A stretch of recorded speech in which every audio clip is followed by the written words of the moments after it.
and welcome to episode 22 of the Luckycast. I'm your host, DeoxysPrime, and joining me today, we got Matt.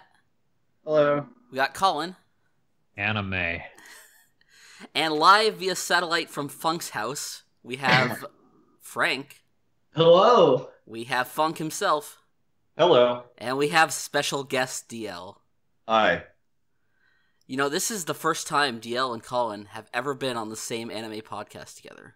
Wow. Zowie. For this event, DL watched so much anime from the season just to participate in the maximum number of discussions that he could. Right, I've seen Attack on Titan 2, How to Raise Your Girlfriend, Funk's favorite show, Yuri on Ice, Eromanga-sensei. You would totally watch that, though, if you still watched anime. What? You would totally watch Eromanga-sensei if you still watched anime. Really? No, it's a show. I said this when it first started airing. It's a show about a cute girl who's into stereotypical otaku activities, and it's such pandering. Oh, it's the most pandering thing in existence. Stop stealing my intro. Yeah. Does We'll Collin get there. introduce that show? I learned that I'm going to be introducing that show about 2 minutes before we started recording, so Did yes. you guys know that Collin made Eromanga-sensei?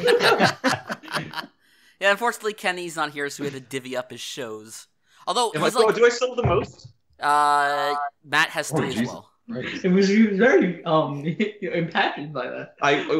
What the hell did Frank just say? This is very it's big for him, you know. He's got to be the star. No, you said I was very impassioned about that. Yeah. Anyways, this is the spring wrap-up podcast. We're going to be talking about shows from the spring season. And Colin's going to kick us off with Boku no Hero Academia Season 2. Oh my gosh. Well, you guys know that I love this manga. I think now that it's been running for, 3 years or so, which isn't that long, but that's long enough for you to start kind of seeing the cracks in the storytelling a little bit. The author, Horikoshi, he might love introducing new characters a little too much because he's actually really good at it. But here, in this arc that they're covering right now, that's actually really playing to his strengths. So Boku no Hero kind of has an ebb and flow with its stakes. You know, there's the school stuff, and then there's the life or death stuff. People like to compare this to Naruto a lot, where Naruto is so eager to throw you into the life or death stuff, and that's just all it is for the rest of the show.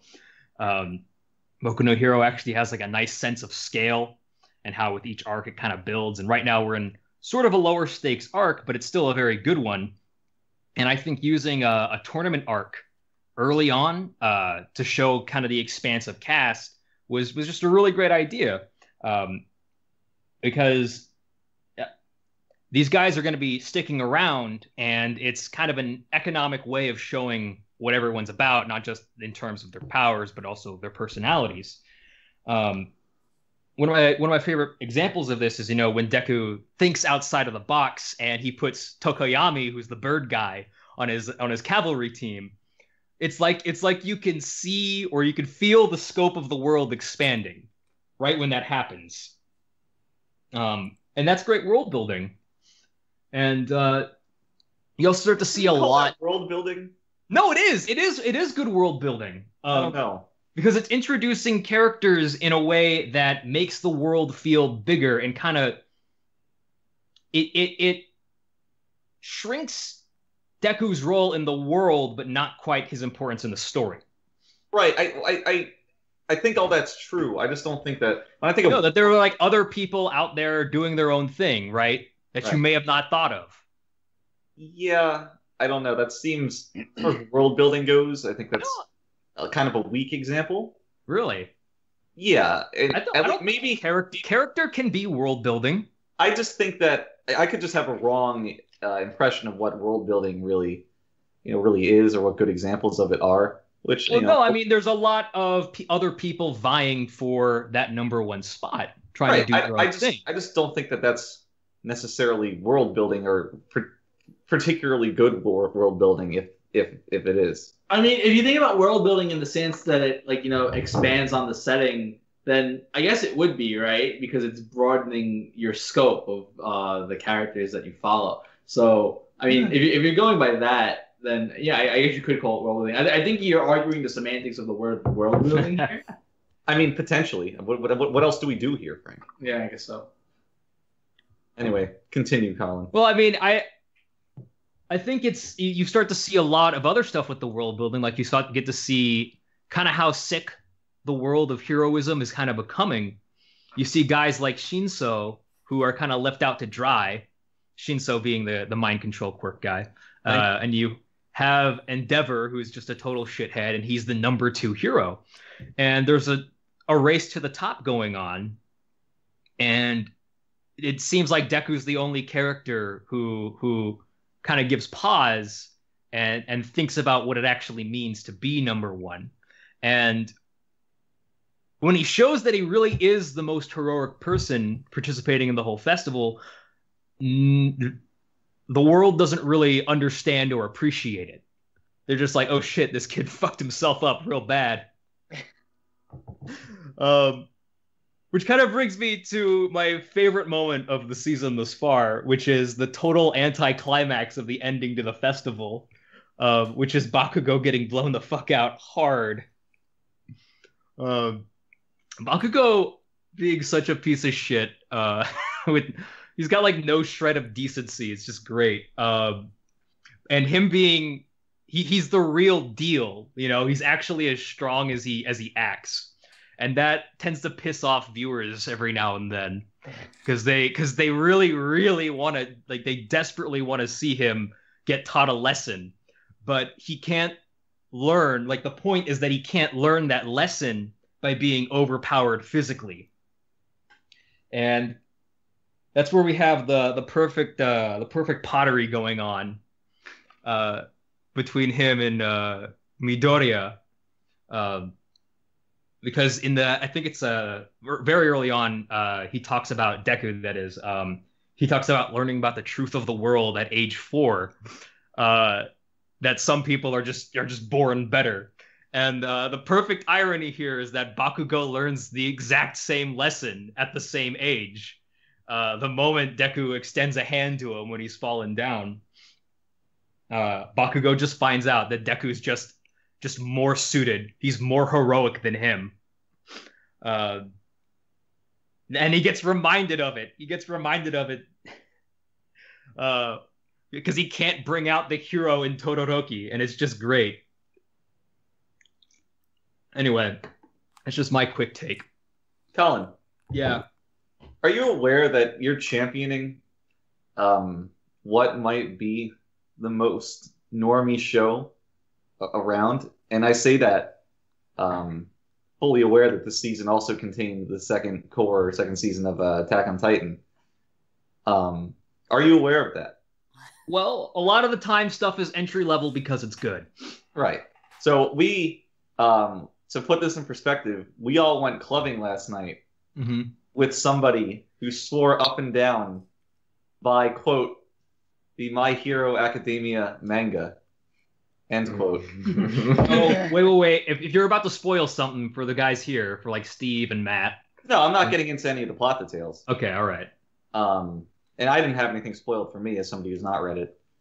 But it was scary how this guy who, he's not the well-read, well-watched anime. Let's just put it this way: he's black. He's black. Black people are really into you wouldn't expect it, but like they're really into certain anime. No, but like that the Naruto, the Dragon Ball Z, the One Piece. But the parallels between the points he was making and the points Collin makes, albeit more eloquently, were pretty striking. Yeah, they're pretty much the same. He had the same exact ideas, which was kind of funny. That's interesting. He went into a lot of.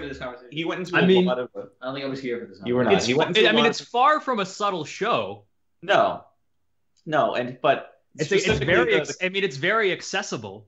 the comparisons with Naruto and where that. No, show- yeah, no, that's very common. Right.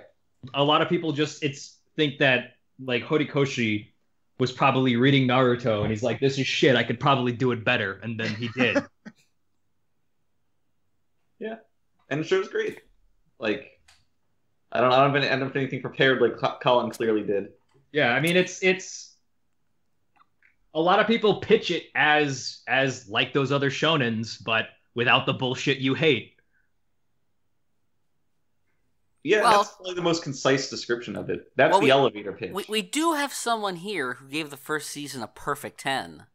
Oh my god. So Mule's here? maybe Mule's we here should- with us? Did Mule give it a 10? No, he didn't. Oh. Why? What is it? What's the joke It there? was a joke. It was just a joke. It's not, So, if that person would like to speak up, hello? My name is DL, and I gave My Hero Academia a 10. Hi, DL. It's a good show. I mean, like, the thing is, like, I'm not I gonna. didn't realize Kenny was here. 10 out of 10 is totally Yeah, it was okay, I guess. What do you want from me? No, like, I'm not gonna say anything revolutionary that we haven't already touched upon, or you guys probably haven't already touched upon before. But I mean, I like shonen shit. I like the concept of shonen shit. It's simple, it's hot-blooded, and like your friends give you power and shit. It's like it's cute and it's fun, and it's kind of like a turn your brain off thing in the same way that Gratification to it. little girls eating cake and not playing music for 24 episodes. It's kind of the same deal. I don't know. Kanon's very intellectually stimulating. Yeah, I like the part where Mugi got blacked and like I don't know. There's that part where Yui's like, dogs eat dog food.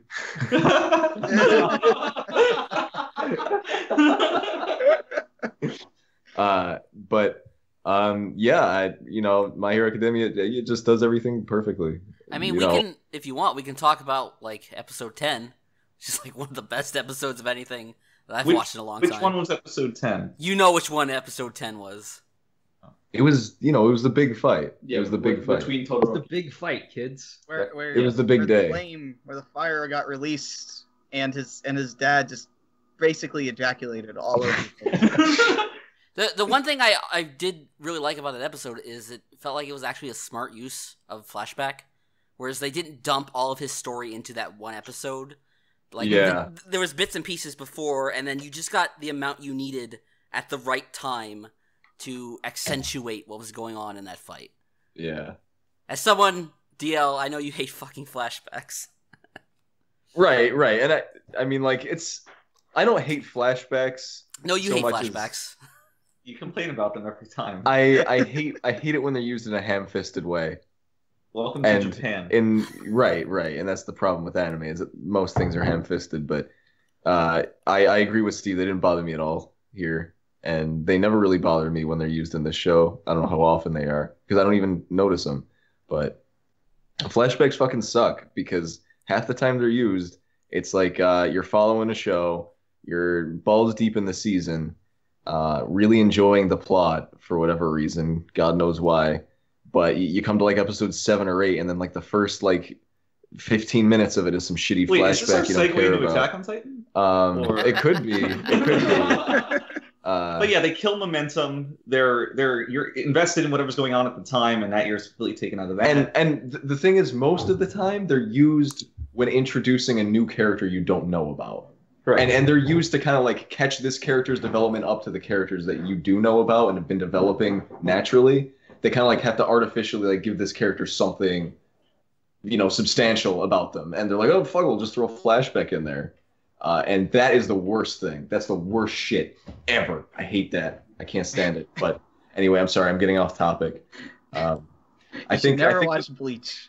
I'm gonna definitely never do that for various reasons. But I think the best thing about My Hero Academia, well, not the best thing, but one thing that I think we haven't touched on yet, although we probably touched on it last time whenever you guys did the podcast When did for this the show? first When did the season. first season air? Last spring, right? Yeah. Okay. Is that the filler is fucking on point. It's really on point. What even is the filler in It's just all about the pacing. Well, what I mean is that I'm trying to remember filler episodes, and they're probably there. I just don't recall. Colin could probably like give us better examples of this, but from what I could tell, it's just an issue of the manga moves at a much faster pace. Like the show was developed to it's just a much slower pace than the manga, just probably because they didn't have enough chapters to adapt. Well, it's actually very faithful to the manga. Yeah. And a lot of people see that as almost to a fault. I don't really myself. I know if I were to say what was filler in this season, that was stuff that was expanded upon a bit more, were the fights between the individual characters who were not quite so important in that one. I think what was it, episode 8, episode 9? Yeah, one of them was like several fights. Yeah. And that was probably the most notable made up shit. Right. But even then, those fights were shown in some detail, to my recollection. But it never really feels like you're wasting your time watching the show. No. And no. I think did the first season air? What year did the first season air again? Just last year. I'm sorry, I completely ignored the answer to that. It aired just last year. I remember when the first season was airing, I was kind of drawing parallels in my head to Attack on Titan, the first season of Attack on Titan, because everything this show did right with its pacing, Attack on Titan did wrong. And they both had the same deal where they adapted something that had not that many chapters out at the time, I think. And they had to fill time. They had to fill time in some way. And Attack on Titan's method of doing that is just have the characters repeat the same shit over and over again for 10 minutes straight in like monologues. Whereas I don't know how this show does it, but everything just feels very natural. And even if it's slow, it doesn't feel slow. Yeah, it's if I were to put it in the words, it's some people feel that the manga is brisk for a manga and then the anime is slow for an anime, which I don't think is really that much of a valid criticism. I think the anime does a really fantastic job of adapting the material. It's very faithful. Well, what would you say in general, as Colin, as someone who reads fairly often, would you say that anime generally has a faster pacing or that manga does? I would say manga definitely has a faster pacing. Okay, because I was going to say if anime generally had faster pacing, then that would make sense, right? For it to especially be when you think about how fast it is, how fast you can read through a manga, right? Yeah. That's why watching anime is shit. Yeah, because you have to sit there through 24 minutes, and you're never coming on a podcast again. It sucks.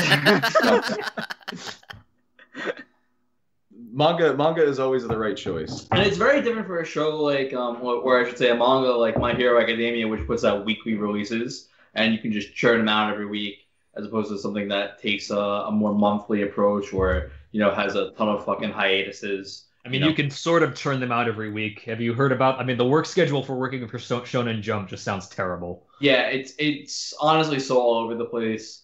Like I've been trying to get into the Hunter x Hunter manga after I finish the anime. No, that guy's gonna die. So yeah, I swear. Honestly, I don't know why he doesn't just give it to his wife, who is also a mangaka. Like, and why don't they just have him write the scenario and her do the art?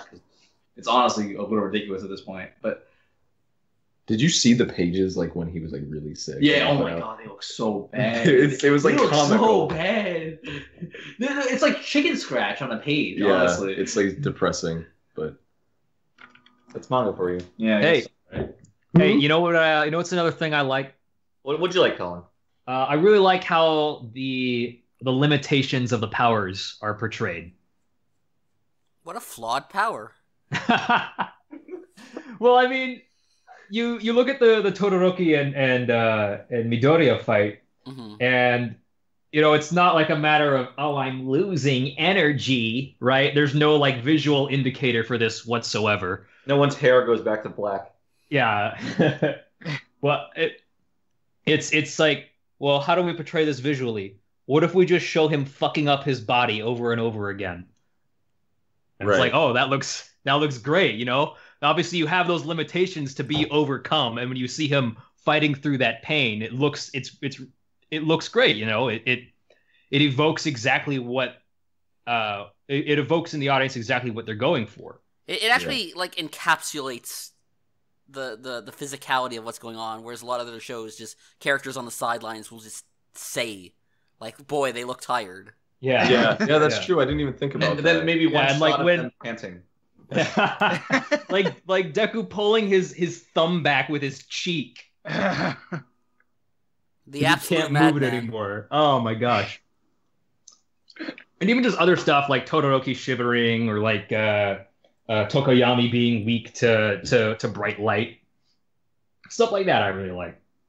Yeah, I agree. It's a little bit smarter than the average. Oh, I know. I All right. remember the first thing I asked Collin before the season even began. I was like, Collin, is there a tournament arc this season? And he's like, Yep. yeah. And I'm like, oh boy. Is this the best school battle anime ever made?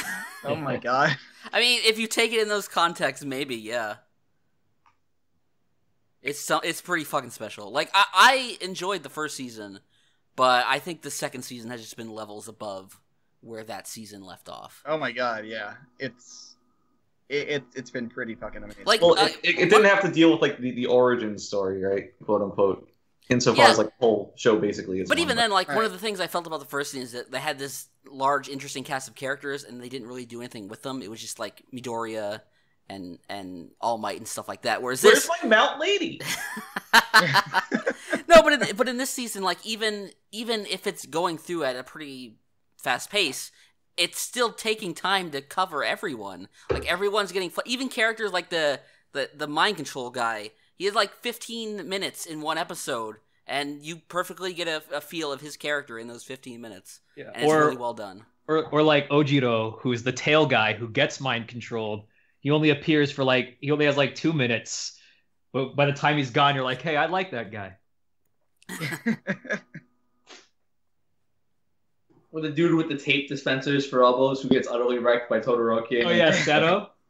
He's great. You feel for him so much though. It's, I forget their names, but I love the two guys two who hard basically, guys? yeah, who basically Yeah. have the same power, like that Yeah. whole battle they had, and they were Kirishima just, and Tetsu. they were so evenly matched. They had to settle it over an arm wrestling competition. All right, Yeah. this is for all the marbles, guys. Who's best girl in this show?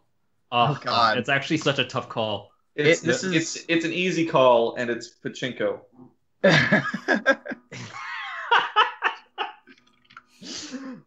What about Horikoshi's like a Majin Buu? best girl generator. That's all he does. He just I turns mean- out best girls. He's not only that, but goddamn, does he know how to make some nice thick? Oh yeah. And almost everybody in the show is thick. I mean, they have reduced thickness from the manga, which I don't mean to trigger anyone, but they have realistic body types, if I have to use that term. I didn't know Collin was a feminist. He's so progressive, guys. I can't believe I'm always this guy on these podcasts. All that needs to be said is he made the invisible girl thick, and Oh my God. that's fucking great. She is the Yes. cutest. He has great anatomy.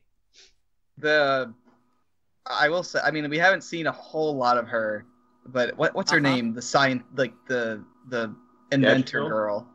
Oh, May, Yeah. Is that her name? May. May, yeah, She's May is pretty. May. She's pretty fucking great. She is actual best girl. It's actually Ochako though. yeah, I was gonna say it's Gravity Girl too. Ochako is pretty great too. Yeah. Pachinko. I mean, they're all great. Can I tell you about a moment I felt really dumb watching the show? What's that? But- So in the latest episode, they're all going through the process of selecting like their hero nicknames, and like Deku's struggling to come up with his. And the whole episode, I was like, I wonder what he's gonna pick. And then right before he reveals it, I was like, oh fuck, it can only be Deku. Like, it did not occur to me that was what he would pick. I At felt least, dumb. at least you didn't make it through his little introductory spiel still in the dark about it. Yeah, when he just lays it out completely. It's like, oh, I don't know. King Explosion Murder, though. That's a pretty good one. I can't believe Alien Queen was rejected and then Pinky was accepted. Midnight has shit taste. All right, Colin, I want you to give us a tease for the second core of the show. Does it continue to live up to the hype? It absolutely does. Yes. Oh boy. Do you want anything else other than just that confirmation? No, that's all I needed to hear. Give it. Okay. Colin, give it a D minus, a D, or a D plus. It's a D plus plus. Oh my god. Oh my god. Well, does anyone have any final thoughts on the show?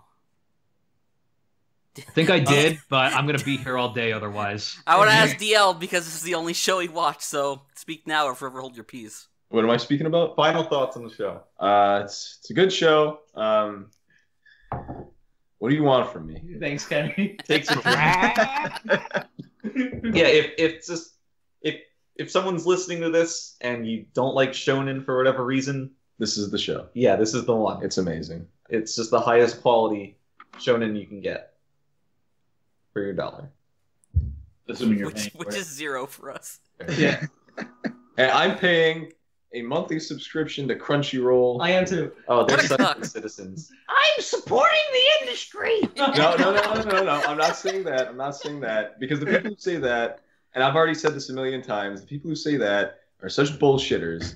They're such bullshitters. They're so on their fucking high horse. You could support the industry more by buying a single anime figure Yeah, that's than you merchandising would is by where it's at. Crunchyroll for an entire You're year. not supporting the Oh, industry, you're supporting the streaming. Like the Yeah. actual companies. Like how much do the Yeah. studios actually get from those profits?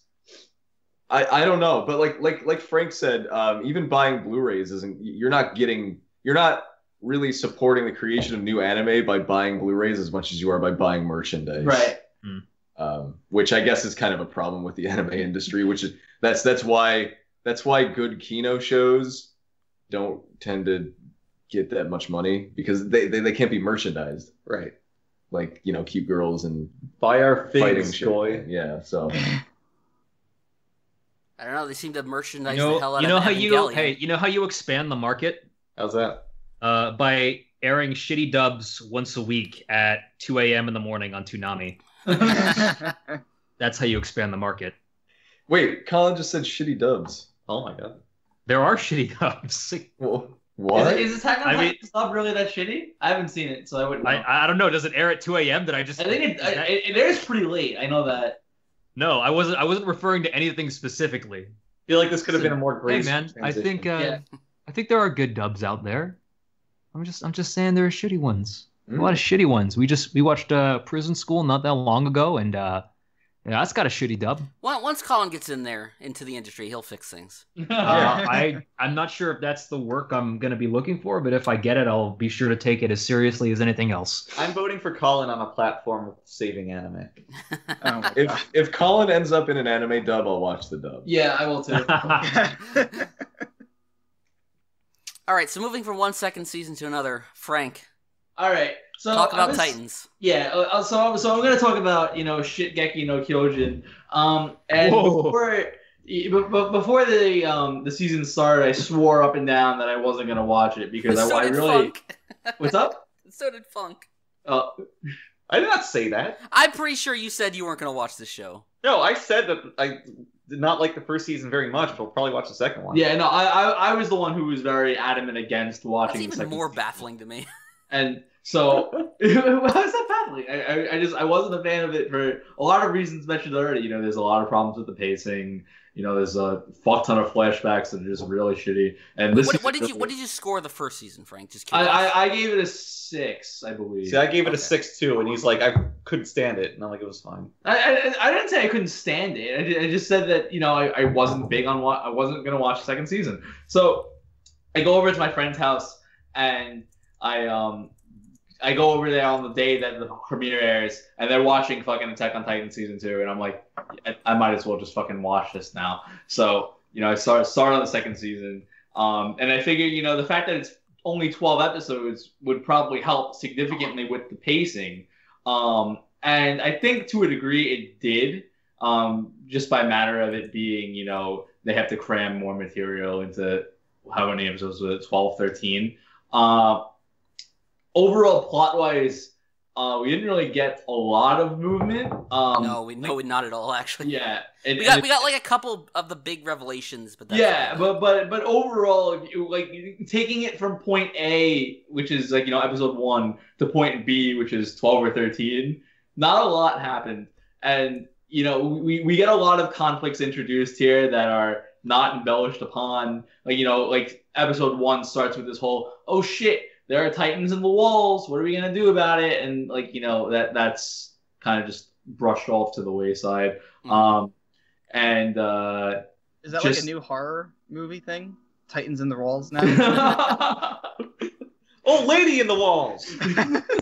Well, the worst Everything part is is, Frank, Titans. we found out that revelation at the end of the last season 4 years ago. Right, yeah. And so it's almost like, oh man, they're gonna go somewhere with this. And then aside from, Hanji about to shove the Reverend off the wall, we don't really have much, in terms of that revelation. That's what the show's done throughout its entire run, though. Is introduce mildly interesting things and then just shrug off explaining them because it happens much later in the manga. Right. So you could... and that works better in the manga, but when you're structuring it by anime seasons, after a 4-year hiatus, you want something that you can really sink your teeth into. You could just have a whole list of mysteries that you're waiting to find the answers right, to. What's in the basement. And that said, one of the things I really enjoy about the show is the mysteries it introduces, but the biggest problem with that is it introduces more than it's willing to answer at any given time. Right. That makes it all the more frustrating when they spend time just meandering. Yeah, on maybe some irrelevant character's backstory. Yeah, or some flashback. There's the whole episode, so there's the episode where it's revealed that Ernie and Bert are the Armor Titan and the Colossal Titan, and they spend the whole entire episode fighting them. Quite casually, I might add. Yeah. Well, I mean... That was Kino. Yeah, I actually was a big fan of that. I know that it was met with a lot of criticism, but I really like the way they handled that reveal. I know Funk's he's saying that it's growing on him. I thought that it worked very well in that situation. So that whole fight happens in episode 7 or so, and it's Titans fighting Titans. It's kind of what you pay for. Contrary to what Funk thinks, I found that exciting. I thought that was relatively engaging too, and I like the whole. I mean, we can deride the shoujo's of flashbacks, but I liked the idea of Annie teaches him this move, and now it's like, oh shit, now it's coming into play. I wish I had introduced that a little bit sooner, but you know what I'm saying. And then that episode ends on the cliffhanger, and then the next episode, the first 2 minutes or so, resolve that cliffhanger with the Colossal Titan steals Eren and Emer, and they ride off into the sunset. Then the whole rest of the episode is devoted to this nonsense flashback with Eren fighting, and Mikasa steps in. Okay. All right. So they eat their energy bars very angrily, and they move on with their lives. Okay, wait. Can I talk about that flashback? Yeah. Okay, all right. So I did not mind that flashback when we just saw it, right? Right. I thought it was totally fine, and I thought it worked in the story as a brief intermission between the action to break up the action. And you understand the flashback's purpose to who's having the flashback, who's dreaming about this. Is it Armin or Mikasa? It's Mikasa. Okay. So you understand, why that flashback is relevant to Mikasa and Armin as a character, and then they spend the next 5 minutes explaining it. Yeah. That's where it fell apart for me.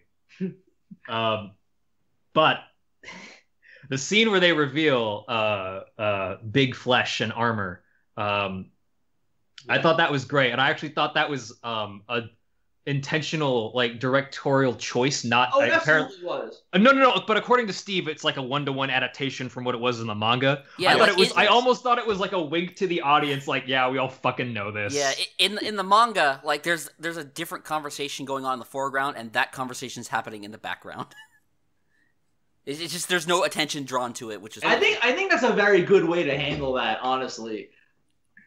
I did really like it. I would have enjoyed it even more if I didn't already know their identities, because it's been 4 years. Everybody knows. How could you not know is the thing. But I understand that, it would be better. Literally, they did like a joke series, like a middle school one, right? Yeah. And they had Bert wearing like a colossal Titan mask, sitting next to Annie wearing a female Titan mask. I watched a bit of that show. Yeah, I'm surprised that you sat through it. I did. I dropped it, but I did watch some of it. Gotcha. I thought that the scene where they were holding down the fort, that fourth episode, I believe it was. I actually liked that episode too. Oh, you mean the one with the stupid Titan fight in it? That's the fifth episode. Funk's very anti-Titan fights. Well, the show. The fifth episode had the Titan fight. The fourth one was pretty good because it got into a little bit of like why Ymir is the way she is, and then it ended on Ymir turning into the Titan. But I think it had a really good sense of tension. I enjoyed spending time with that crew. That kind of motley crew of what's his name, Hannes, who's a fucking drunkard. I think it's just Hans. The show, I don't know, I think is completely devoid of tension by this point. Yeah, because they just set you up to be ready for anybody and anyone to die. Yeah, when people die, I feel no emotional weight behind it at all. That was okay. All right, but see, they set it up for people being able to die, Funk, but none of like the named important characters have died yet. The point is that whenever somebody does bite it, and like, so there's the not that he's like a super important character, but the captain that's like in that flashback where they're fighting, like he's one of Hans. Oh, that's Hans. Yeah. Okay, I don't even know. Yeah. Hans actually. He dies that's one named important character who dies, and then so Marco's the thing is, he's fighting or whatever, and like some Titan side blinds him and just bites his arm. Blindsides him. Yeah. Oh, you mean Erwin? Yeah. So he just gets fucking dunked on, and I was like, okay, whatever. I wasn't surprised. When like I get it that Armin and what's the main character's name? Aaron. Like they're not just biting it every episode, but so many people are that I just don't care anymore. And I don't when there's coming back into the season from the 4-year break, because I watched the first one when it came out. I didn't even have a good sense of which characters were important, which ones weren't. Like Connie, I don't fucking remember Connie. Like he had a lot of screen time, but right. I don't know who the hell he is. And like I don't. You guys remember Jean, right? Yeah. No, that was a joke question. I do think a problem with the first season was it didn't do enough with the side characters to when. I did like that this season thrust more of them into the spotlight and did something with their characters, but I think that was long overdue. I mean, I'm a big fan of what they ended up doing with Krista's character because I was unspoiled on her, so I was happy to see that. But okay, all right, but shut up, Collin. Shut up, Collin. Shut up. I know what you're thinking. Shut the fuck up. At least we got a 20-minute flashback of her playing in the snow. But guys. There might be something that appeals directly to Frank here. Shut up. I can't put my finger on it. Shut up. Wait.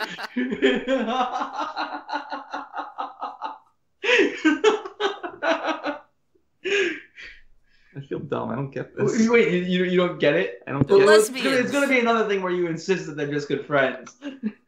Oh my god, they are. No, I can assure you, Ymir's feelings towards I don't Krista think Ymir is just good friends. Are not just friends. Is this a vor thing? Blown the fuck out.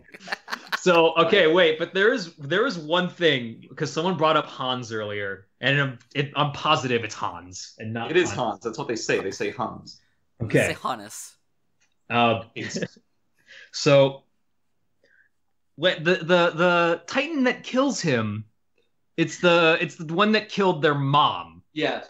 right? Yes. And this pissed me off, not just because it shows up, it just shows up, but because they established earlier that there was no break in the wall. How'd Right. that Titan get in? No, Yeah. they were on the other side of the wall, Colin. They were between the old wall, the one that had been breached. Really? And the I one didn't that even hadn't. catch that. I guess I'm an idiot. They had gone over the wall. There was a scene where they had to bring the fucking horses over the wall. Yeah, that's with right. They made the stuff. lift. Oh yeah. Because they're trying to escape with Eren to outside the outer wall. All right, So I they're guess I don't they're have an running away actual from the brain two. then. Never mind. It's fine, Colin. You're dumb, but we love you. But I think at this point, even if it was inside the wall, like the inner wall, you could make some kind of excuse, like, oh, the Beast Titan did it, or it was the Titan mind control that somehow made this happen. Like I just don't care. Like I'm just so done. I wish I could be like Funk and say I don't care, because that's how I was going into this. I was like, I might be above Attack on Titan now. It just might be too plebey for me. And then I end up watching just the whole thing in one night. Yeah. That's a page turner. It's fun. It is. Is Page Turner the new popcorn movie? Well, the manga's a page turner. I mean, there are better page turners that aired this season. For sure. But... Okay, we got to stop using this term. No, but it's a valid term. It's like, every episode ends with this is good hook, and you're like, all right, I guess I gotta see how this ends up. I thought the Page Master was a good page turner. Fucking fire blast this kid. Is this show? I don't know. Is there like a TV anime equivalent of like flick and film? Yeah, Dio. What are the Japanese translations of those words? The pleasure of being condensate. We've all been there. I have. Holly Davidson. Nervous laugh. Pretends to be very invested in the podcast. Well, Funk, I'm sure you'll stick around and watch next season. Yeah, I'm glad that they took the hiatus to, do it this way so that we're not waiting another 4 years for the next season. I mean, I would not have liked this season as much if I didn't know that we were getting a two-core yeah, exactly. season Wait, 3. Is season 3 going to be 2-core? According to Steve. So based on the short little tease they had for it, they showed scenes that would only take place in a 2-core show. Okay. Unless they rushed it to shit. There's no way you could rush the material to get to the scenes that they showed. But yeah, I agree. My biggest problem with this season in general is that I did enjoy it overall, but it did feel like a bit of a rehash of the second core of the first season, where it's just about kidnapping Eren and trying to rescue Eren. Yeah, there really wasn't much that there were some scenes that are obviously kind of integral to moving the plot forward, but it doesn't do much more than continue to lay groundwork.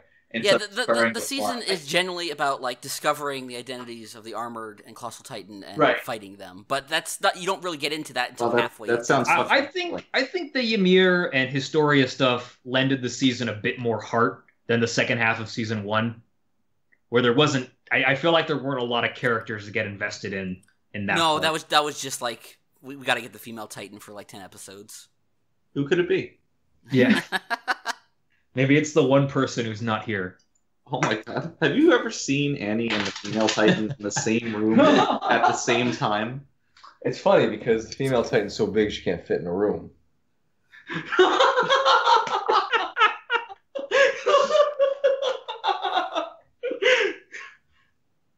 Not captured on the podcast is the 3-second stare DL and I gave each other. Oh my god, Kenny's here!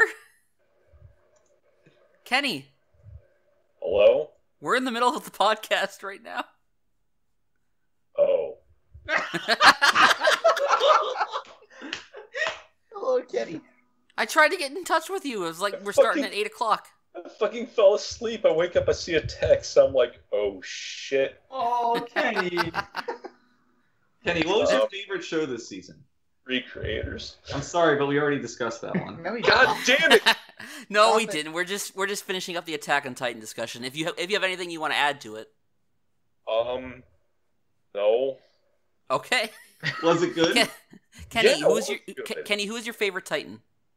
My favorite Titan? The answer is the Big Nose Titan. The what? The Big Nose Titan. There were 2 or 3 Big Nose Titans this season. The Big Nose Titan. Yeah, but there's one specifically, the little manlet nose Titan. Huge nose. Titanlet. Titanlet. So Attack on Titan Season 2 did give us possibly the best ED of the season. Oh, God. Which I've already gotten into on the previous podcast, but I just want to let it be known, and that is ED Kino. That's right, Fun. I hate to break it to you, but no one cares. See, no one cares. I probably could put some input, but I didn't watch the show because I never watched the first season. You're a piece of shit. Kenny, go. Glad to have you aboard, Kenny. It's one of the better shows this season. Was it, Kenny? Yes, it was. I mean, I didn't really watch that many shows this season, so. Without seeing the first, and I have other shows I want to watch. Well, okay, I think that's gonna wrap it up then. Yeah, I think so. Let's move on to a pretty controversial show, Funk. It's not even controversial. I think we're all on the same page about it. All right. Well, I guess we'll find out. Okay, I'm gonna go now. Yeah, okay. No, you gotta stay. You didn't watch the show, but you still gotta stay. So All right. tell us what was the right answer about Kado, Funk. Oh my god. So, Seikaisuru Kado, not to use its slave name, was a show I recommended on the mid-season podcast, and I was like, oh boy, this is great. I was so enthralled by it by that point, which I guess it's in itself might be a bit of a controversial opinion, but the show was very slow, just dealt with somewhat interesting subject matter, and it was very un-anime in several respects. So great. This is, as long as it just keeps this up, it could go most places, and just keep a pretty even tone, and I'll be pretty pleased by the end of it. And then it just ended in the most anime way possible. So a show about people just talking about things in boardrooms and wearing business suits ended in a big battle. It turned into a magical girl show, basically. Yeah, it was ridiculous. It was heading in that direction gradually, but the fall from grace occurred in the last 15 minutes of the final episode, successive step after step as it goes down, down, down. And I sent Collin a text that, to paraphrase, says, using new frame-by-frame technology, we can pinpoint the exact spot where Kado becomes pure schlock. And I still kind of liked it, despite that, but it was not the show that... It didn't end as the same show that it began as. And I found that to be just an extreme disappointment. I think if because I took this show up on Funk's recommendation, and I certainly don't regret it, because I think if the first half of the show hadn't been as good as it was, it would have been more disappointed where it ended up. But I really, really enjoyed that first half, the tone and the atmosphere and the music and just everything that was going on. And I say this with all due respect, it reminded me of a mid-90s made-for-TV sci-fi movie, and I really like that about the show. It felt like an actual smart show, which is all the more baffling when the car shows up. Yeah, it's this show about negotiation ends up. Sorry, they can't come up with a better resolution than people punching each other. Right. Did you really have to go that direction? So Funk and I were having a back and forth as I'm watching the final episode. And at one point, I just send Funk a one-word text that just says, car. It's all you can think about when you see that. The thing is, I didn't hesitate. I didn't hesitate there. I just, there was no, I watched, a minute after the car showed up. I just saw car, and I text Funk, car. And I can guarantee you, Funk, you might be imagining me, laughing at this. I had the most half-lidded expression on my face, looking at this car materialize. That car is the harbinger of the end. for the show. But Steve, you mentioned the negotiation. They build this up, through Shindo's character. It sets up this expectation that that's going to come into play in a big way. There's a reason that the main character just happens to be the best negotiator in the business. And he serves as an intermediary, which kind of uses that skill set. But you would think that if a conflict comes up, he's going to be like, cracks knuckles, all right, put me in his element. And then no, he's like, I'm going to punch him. I'm going to fucking punch him. I'm gonna put on my science magic suit of armor and then fight God. Yeah.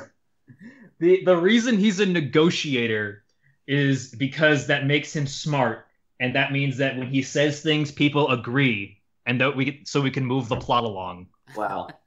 And that's why he's a negotiator. Well, fucking bravo, 10 out of 10. This is the worst show Funk has ever made.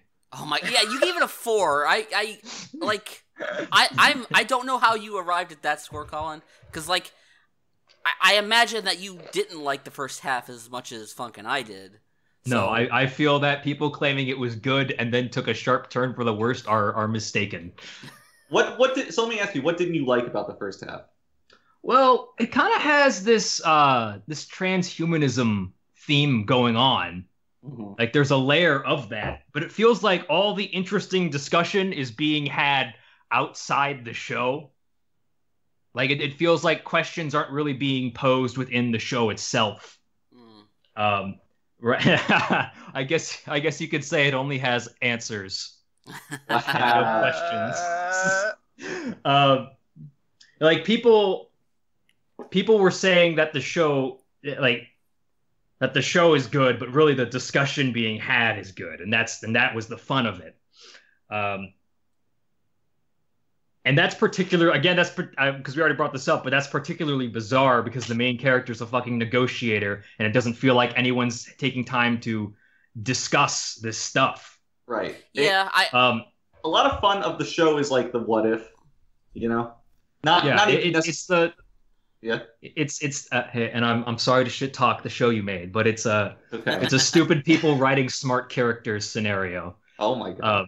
Yeah, I can see a bit of that. They present that loss of sleep thing, right? Mm. And they immediately hint at this being something sinister. And that's a neat transhumanism question, because this increase in productivity comes at the cost of something that makes you human. But you can't quite explain why it's bad, because keeping sleep doesn't have a tangible benefit if you have the option to discard it. And so that could have been the source of an interesting discussion to be had, and instead it's just this shit's immediately bad. Right. And even going putting aside the fact that it's a foregone conclusion, a lot of things that captured my attention in the show were, okay, I really want to see how people are going to deal with this, how the world's governments are going to deal with this, because they make the point of making the prime minister a pretty well-featured character. So when they brought up that in particular, the lack of sleep, it's wow, that's really going to have big ramifications, and it's just never really touched upon. No. After that episode, it's you have the gifts being given, and we don't see how they're actually affecting people. Right. Which, if this is all working in service of just a let's kill God fucking plot, then yeah, sure, whatever. You don't need to see that. But if you want to have a more interesting show, I would have rather that be the focus. Yeah, so I thought that's where the show was going, because this is I do really like this kind of sci-fi where humanity is introduced to this really unimaginable thing, and how do they react to it? How does it change us? And the initial first half of the show, I think, did a really good job of demonstrating how humanity reacted to it.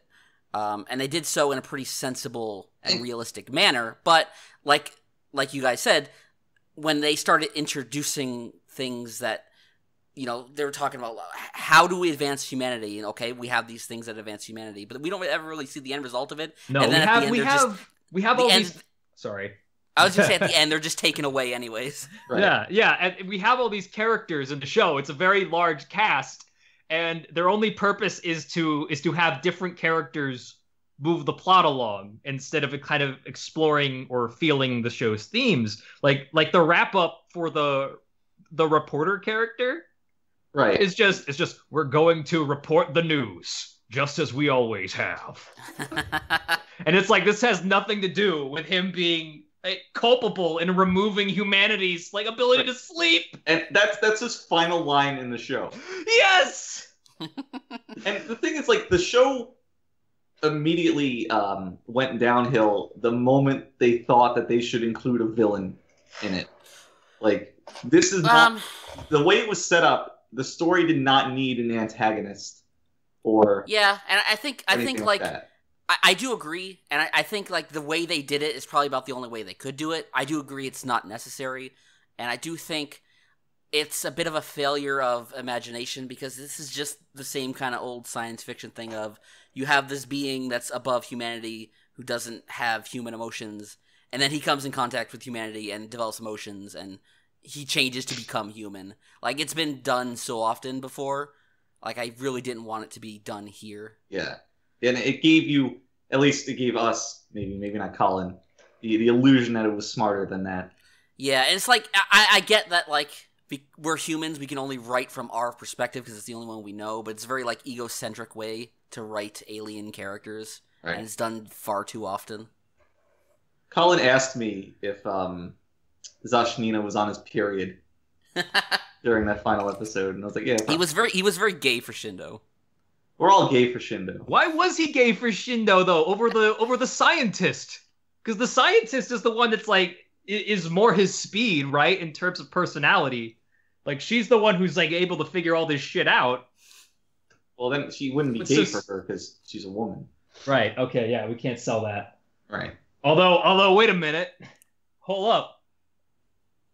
We had some pretty heterosexual happenings in this show. It's insane. You never see that. They made out. The man who was cucked to death. Did Hanamori? Did he get the biggest raw deal in anime history? Most likely. He spent 16 years trapped in a pocket dimension raising someone else's kid. Raising the kid of the man that he loved. It's insane. I gotta add him to the tragic anime character list right after Akko. Oh my god. But anyways, I would I know this is Funk's recommendation, but I would also still recommend people watch the show to form their own opinion. I think it's absolutely worth a watch. Yeah, I gave it a 7, all things considered. I still enjoyed it. Same. But it could have been a 9. Hey. Judge me. I made it, okay? I can be biased. Why are we continually told that Tsukai is a competent negotiator and a politician when all she ever does is be a blushing waifu fag character? Everyone tells you she's really great, and it tells you that she's smart, and her father's even oh, she's a handful. And then everyone's telling her, hey, you're such a great match for Shindo. And it's it's all just tell. And I hated this character a lot. He was very interesting with the rest of the show's tone. At the end of the episode, I was kind of thinking, wasn't she a bear at one point? So could she have had anisotropic bears or kids? What kind of egg do anisotropic women produce? So that's the real question. Oh wait, okay. Oh wait, no. We gotta talk about part of the ending. We gotta talk about the ending.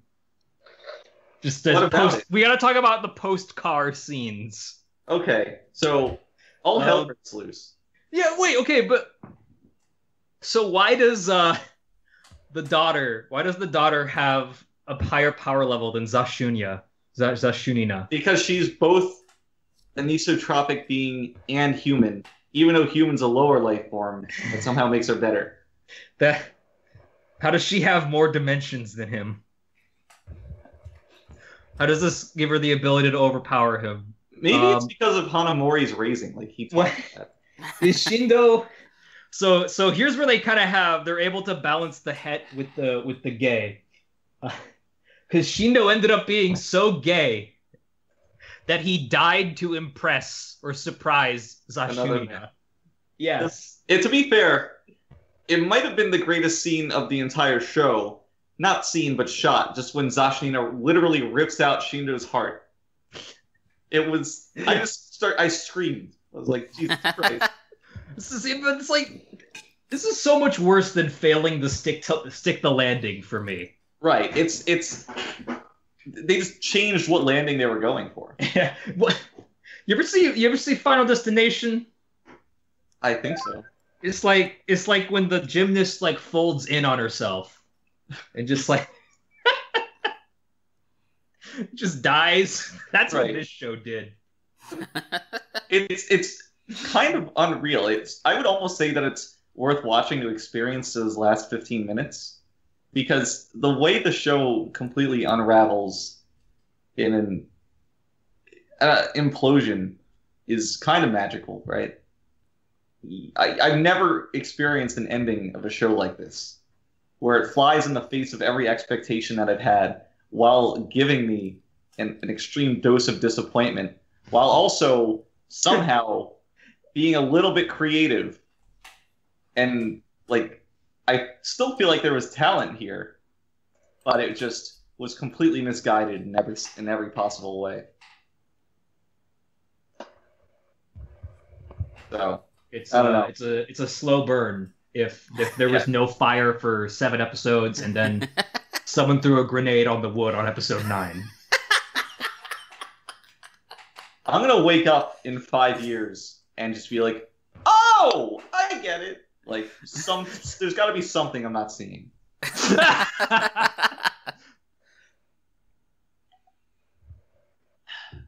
Great show. I'm happy I made it. That's exactly what I wanted. But you were all proud too that people picked up your recommendation. I was like, I really did it. I floundered on previous recommendations, but this is the one. And Steve listened to me, and Collin listened to me, and man, I've hit the big times, and now no one's ever going to trust me again. Yeah. Yeah. So at least you're not Hanamori. That's true. So that's how to raise a boring anisotropic being. But well, Funk, if you wanted to know how to raise a boring girlfriend flat, you're gonna have to wait a little longer because we're gonna take a break. It's a fucking joke. We'll be right back.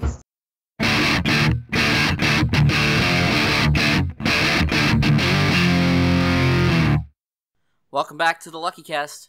All right, Matt. Okay. Tell us how to raise a boring girlfriend flat. Okay, so Utah Senpai's hot. she is hot. All the girls in the show is hot. But yeah, so this show is obviously, of course, the second season of Saikano, and the first season was really good. Second season was not so good for me, honestly. So how did it wrong you, Matt? Well, how it wronged me was the first season was very entertaining. It was actually the very first show that I watched with everybody together when we started watching our little anime club thing. Somewhere Mule's dying. Let's not get into that. But Come on now. And yeah, it was actually like I was like, the first season was very good. It had some nice banner between the characters, good. Kado was great. The other two girls are also pretty good, but the like, it had nice direction, some very nice camera angles. It had a nice visual style with like the random little like bits and pieces where it'll like switch to this weird color scheme at times. It was good, and then second season comes around and it has almost none of that. Like pretty much everything I liked about the first season of Saikano was barely in the second season. All that was there was a lot of really overbearing, overdramatic fluff and drama and just dumb things that I did not like. Well, you know, Matt, what wasn't in the second season that dramatically improved its quality? Oh, the guitar girl, Yeah. which they referenced. I mean, I thought she was fine in the first season, but she had no role. Well, it's like the fact that she wasn't in the season calls into question why they bothered making an arc about her to begin with. Yeah, that's true. I think it's probably something that started as a good idea, and then the author realized, like, I have nowhere to go with this character. Yeah, I mean, it's his cousin, well, right? It's so dumb because early in the season they're each going through like each girl's problem, and he's trying to help them with it, and they just gloss over her. I guess she just completed the music with no issue whatsoever. Steve, would you even call that an arc? Because they introduced her in like the last 2 episodes or some shit. We all remarked how because the first season was when are we gonna get to the music girl? Yeah, and then she had like a 3-episode or 4-episode arc or whatever it was.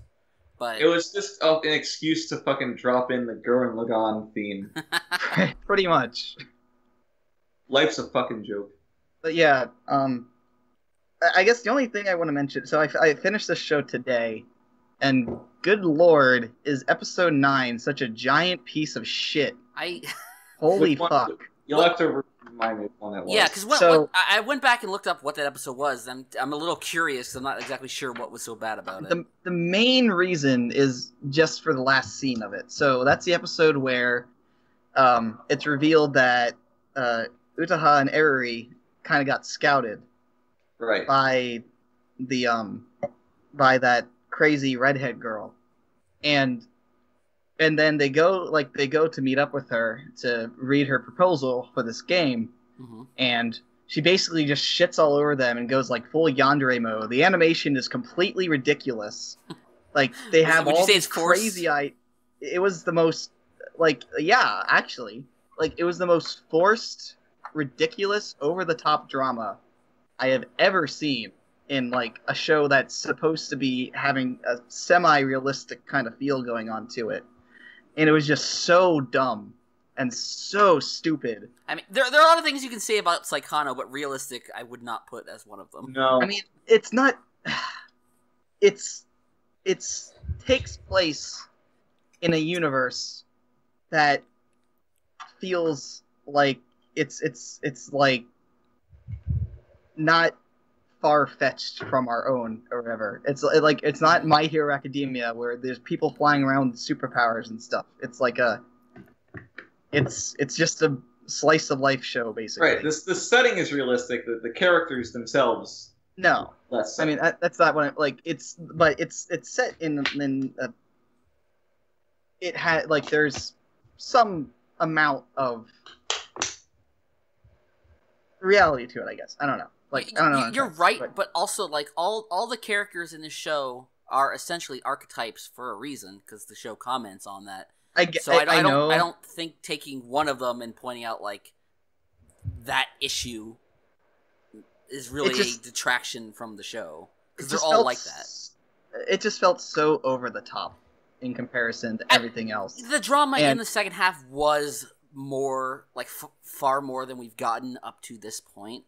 But I think that was kind of necessary. Not even that really, but also like the part where Erori got sick, and it's like, and we had the main character screaming at her over the phone, like, "Oh no, I gotta save her!" It's like, she's just sick, dude. Calm down. I liked it. I really liked that more. I mean, you could call it over the top. I would call it intense drama that it adopted as the season went on. It felt really... Particularly, I really liked that scene where it's the two of them and that the person who's heading up the production on that game or whatever, and they're getting scouted. I like that a lot. I like the scene in the next episode where she just fucking breaks down in front of the canvas. Like I was enthralled by all of these when throughout the first half of the season I was actually pretty bored. Yeah, exact same. Like it finally gave them actual character beyond just being stereotypes that like the show has been needing for a while. it just felt so dumb. Wait, so I thought it was really, really stupid. So Saikano became less Blaiblano? It became less of the Saikano you erroneously downloaded the first time. I mean, the main reason why... Okay. The main reason why I disliked it was mostly because I was expecting something and got something completely different that I just ended up not liking at all. See, I feel the exact same way, but the opposite, because the first half kind of was baffling to me, because it, the whole first season built up to them making this game, and it almost seems like it was an afterthought in the first half of this season. And they make a point about that, because it wasn't, like, it ended up being not the game he really wanted to make. But it still felt like all that time was a little wasted until they got to what the show felt like it actually wanted to talk about, which was discovering what it really means to be creative and how to push yourself beyond these boundaries that you felt to this point. I guess, but I don't know about you, but if I went to a person who was scouting me and I went to their office or house or whatever, they were pissed, they were like passed out drunk on their table, and they tell me, you're a piece of shit, we could do exactly what you do right now, so you're literally useless, come work with us. My choice would not be to go with them. Yeah, and a lot of people would have that exact reaction, and a lot of people would have the opposite reaction, where it motivates them further. The thing is that my problem is that it feels like the show is trying to say that, like, that's the way to motivate, which well, I think it is, because it makes a lot of sense with her character, because it's followed immediately up by the scene in the next episode where she's like, yeah, when I was drawing the way I am now, working for this guy, I stagnate, and as soon as I think about this new job with these other people, my style has evolved. And because she doesn't want to be easily emulated, that's why she goes to these people, because that's going to change how she works, how she draws, and make it so her style's not going to be replicable going forward. I understand that, and I know that was what they were trying to say. The way they did it just felt so stupid. I get where you're coming from, but I don't think the show's necessarily making a broad point so much as it's talking about these specific characters and what's going to push them further. And like maybe down the line where the series goes, I don't know. They could contrast that with how Tomoya is making his game. But it's, without knowing, it's difficult to say. But I just don't think it's making a broader point here. Does the series go much further beyond this? Because obviously they're trying to wrap up the anime, so they're going to make it seem like a conclusion. But it seems like a pretty natural ending for... Yeah. This is only like the halfway point of the light novel series. Okay. And they kind of gave this anime a bit of an anime original ending, so I don't think we'll be getting any more of it. Yeah, and I wouldn't watch more of this if there was more, because I didn't like this season much at all. Although, I did like the kiss. I was very happy that one of them finally got some fucking balls and actually did something. The greatest defeat of all time. Seriously, that was great. And she's a much better character than Erori anyways, so. Oh, fucking shit on Erori. Was that your girl? Yeah. Wow. Well, you lost. Congratulations. Yeah, how does it feel to be the fucking Chicago Cubs? Yeah, I lost the Chicago Cubs won the World Series the other year. What? They actually won. This is unreal. Well, whatever. I rescind my sports analogy. But the secret and not so secret best girl was just not even in this scene. Fucking, what's her name? Megami? Oh, Kato? Yeah, there's a Kato, reason the why. right answer? There's a reason why, and that has to do with the anime original stuff. Because in the novel, she doesn't forgive Erori for like 3 more volumes after this. It's a big plot point that they have this divide because of her leaving the group. Whereas in the anime, they kind of shoehorn in a phone call where she forgives her. Yeah. But that's why she's not there at that scene, and that phone call is kind of awkward. By the way, here's Kato on the phone. Yeah, wouldn't this, like, couldn't they have Kato just have been there? Like, in the anime? No, she can't be there because she can't be the one getting cucked by the kiss. Oh, right. You're right. That's true. Yeah. Okay. I don't. holding it. Yeah. Because I don't know where the story goes, but I assume like it's pushing her as the winner overall. Right. So I mean, anything else is wrong. Yeah, I mean, I can't really see it going anywhere else because one's the childhood friend, and yeah, that's not going to happen. Yeah, it's like being the black guy in a horror movie. And Yutaha, she's great, but she's going off to do her own thing. So It would never work. And the other girl's his fucking cousin. right, it And is then- Japan funk. Oh my that god. is true. What about redhead girl whose name I can't remember? About her. Although she did do a hairstyle upgrade in the last episode. Oh, I did like the little moments when Tomoya was with the redhead guy in the coffee shop, and the Yes. waitress was just kind of looking over at them. That I don't know. I thought that was funny, but it also felt a little inappropriate given the content of their discussions. Like I don't need this silly joke going on. Yeah, but that's one thing I like about the show is there's usually something going on in the background. Right. Yeah. There's little attention to detail every now and then. It definitely showed effort, and it was funny. It just I don't know. Like I said, it felt a little inappropriate. But that's like the splitting hairs kind of thing. It didn't majorly detract from my enjoyment of the show. Yeah, I mean, I do see where you're coming from, Matt. I'm completely the opposite. Whereas I was not at all engaged in the show to begin with the season. I was very out of it. I was kind of bored, and then the second half is what actually got my attention again. I mean, I honestly wasn't either. I gave it a first lower half score all than that the first much. season because it's definitely not as good. But No, I mean, I wasn't that engaged. I was even before the drama stuff, I wasn't really all that interested. But it just got worse. Kenny, I any was- thoughts? Oh, Kenny? Yeah, go ahead, Kenny. Nope. Okay. Great, go ahead. Frank.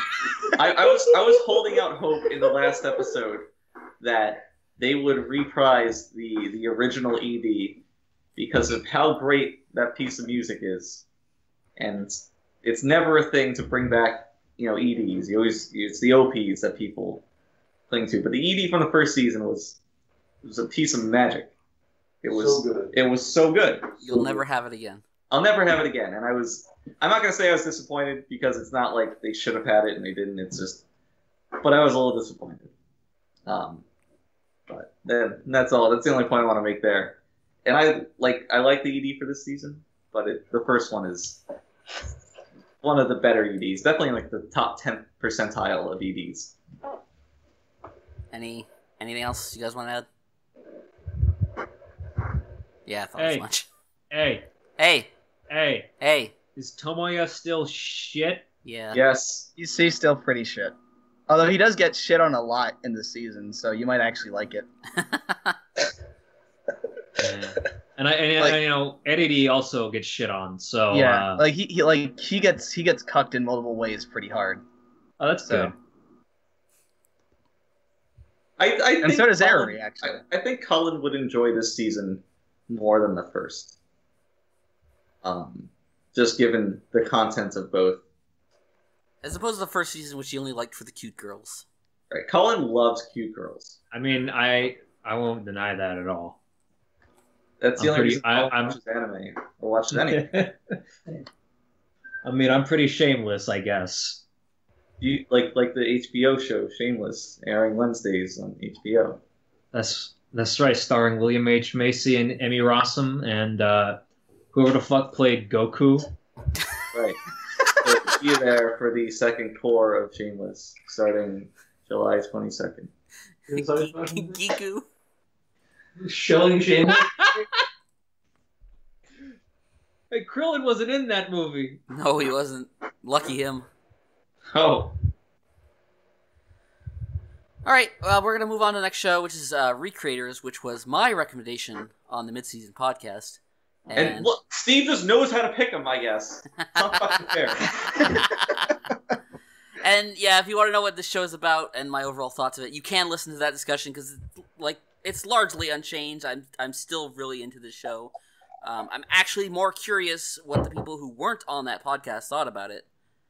Because me and Funk both were pretty into it. And Frank watched it but was not on the podcast, and Collin has also picked it up. So I'm really interested to hear what you guys think about it. So I'm actually tossing it off to one of you. Frank, why don't you go ahead? Okay, I mean, Collin is obviously a lot more eloquent with these things than I am, so my description of it probably wouldn't do it any justice. You don't have to describe it. Just tell us what you think. I enjoy watching it week to week. It's back when I was talking about Attack on Titan 2, I mentioned that there are better page turners this season. I think Recreators is absolutely one of them. I think the general concept is really interesting. It's kind of a little more of what you would expect to see like in a modern version of like this like sort of anime Fate Stay Night kind of thing. Where it's like, okay, we have all these characters from all these different, like, anime, like, light novel and whatnot, and they're all, being brought to life and, being forced to, like, have this little duel of the fates and whatnot. It's something that is a bit of a, I don't know, it's not a hackneyed concept to me. I always really enjoy seeing stuff like that, but, I also really like, death game shows, so it's a concept. This is nothing like that. It's a concept like that's both familiar and new at the same time. Yeah, what do you mean it's something like that? It's totally like that. It's like a fucking basic. It's just not at all like a death game. It's sort of like that. I would say you have a fundamental misunderstanding of the show. You think so? Wait! I just came back from peeing. Did Frank just describe this as a death game? It's kind of a death game. Not at all. You don't think so? I not at all. They're not all pitted against each other. There's two very clear sides here, Collin. Right, I'm aware of that. This can be resolved without anybody dying. No, but the magical girl has to die. Kind of shit that on that one, huh? The magical girl had to die. She always has to die. Well, we have to raise the stakes somehow, and how else are you gonna do that other than killing a character? No, but I think the character designs are interesting. It's the sort of thing where it's obviously made by people who have a lot of love for works that are not necessarily appreciated, and they like giving everyone their time in the limelight. So I enjoy it. I think it's a lot of fun. Yeah, and it's funny that you say that stuff that's not appreciated. I'm not sure if that's quite what I would say. I would say that there's certainly a lot of I guess stand-ins for popular stuff. Right. But I would say what I kind of like about it is that this sort of show could really come off as very self-aggrandizing, like the anime industry patting itself on the back. We know what that word Yeah, means. we know how you feel about Shirobako. No, I was not thinking of Shirobako. I swear I was not. That's Why a good does Collin show. think Shirobako is the worst thing ever made by a You don't understand. I love this Collin hates Shirobako meme. It's really good.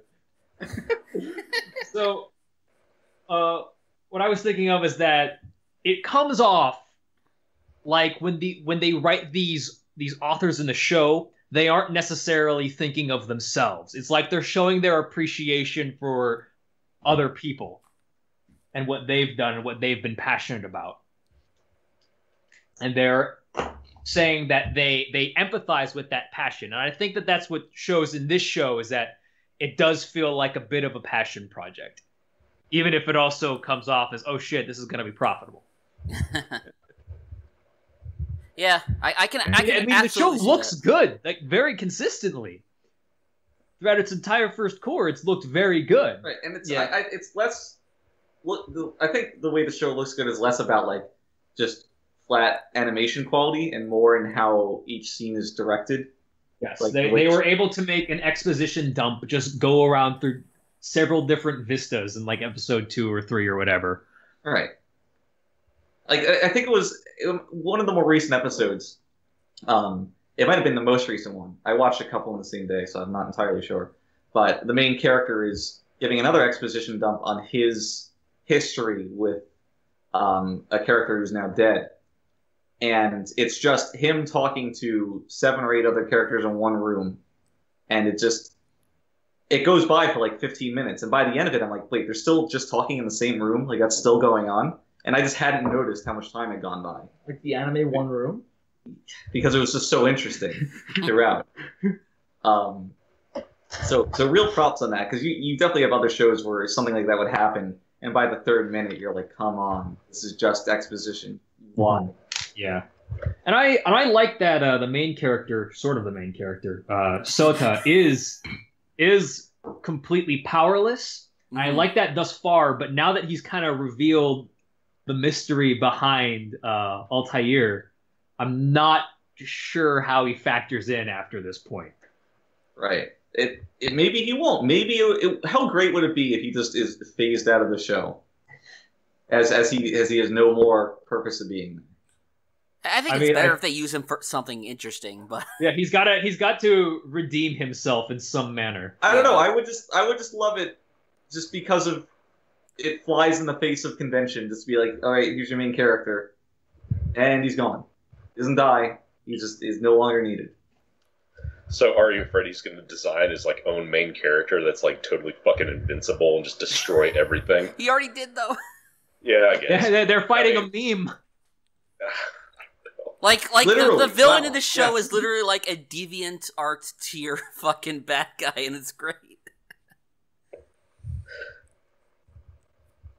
I just love that the source of her power is fucking fan art.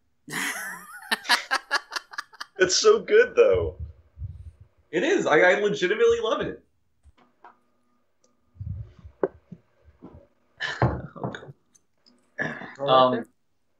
Yeah, it's a fucking shame though that I know someone that had dropped it, like not even like they didn't even make it through the first episode. I mean, taking at face value, the premise of the show is almost eye roll inducing. Yes, yeah, absolutely. That's what I was saying. When Steve says the premise of the show is basically, what if anime was real? Which has got to be just one of the worst out of context sound bites for a pitch you could have given, because I was like, oh shit, dropped. But you don't see anything like that though. Like that's like the first time I've ever seen anything like that. Like I don't know. I think it's the first time you see anything like that with the same tone of the show, but it feels somewhat pedestrian. Like just what are the events of the show? Okay, an anime character came to real life and whoa, so wacky, fish out of water. Oh, no. Like you could easily do this story in so many ways that are so unappealing and boring. Yeah, but I like that they just what? She hearts you, guy with no skills. I like that they get past that stuff relatively quickly, though. Like, everyone kind of takes this at face value fairly soon. We're not just dragging our heels with this fish out of water stuff. I like that, like, the government's response to this is perfectly reasonable. Like, it was kind of the same thing I like with Kado. It was like, you have the government reacting to this in a totally professional manner. They're not trying to take advantage of it or being like grossly incompetent about it. It completely just changes everything when the government isn't made out to just be some villain like, oh man, these people have superpowers. We can use them to fight other governments, and we need to capture all these. It's like, you know, it could be so dumb, and it's like this is an emergency. We're doing our best to contain it. We're not trying to abuse it or take advantage of it. And it's kind of like little, yeah. Kind of the opposite of Gate. Exactly. Just a little bit. Yeah, this is the yin to Gate's yang, or yin, whatever.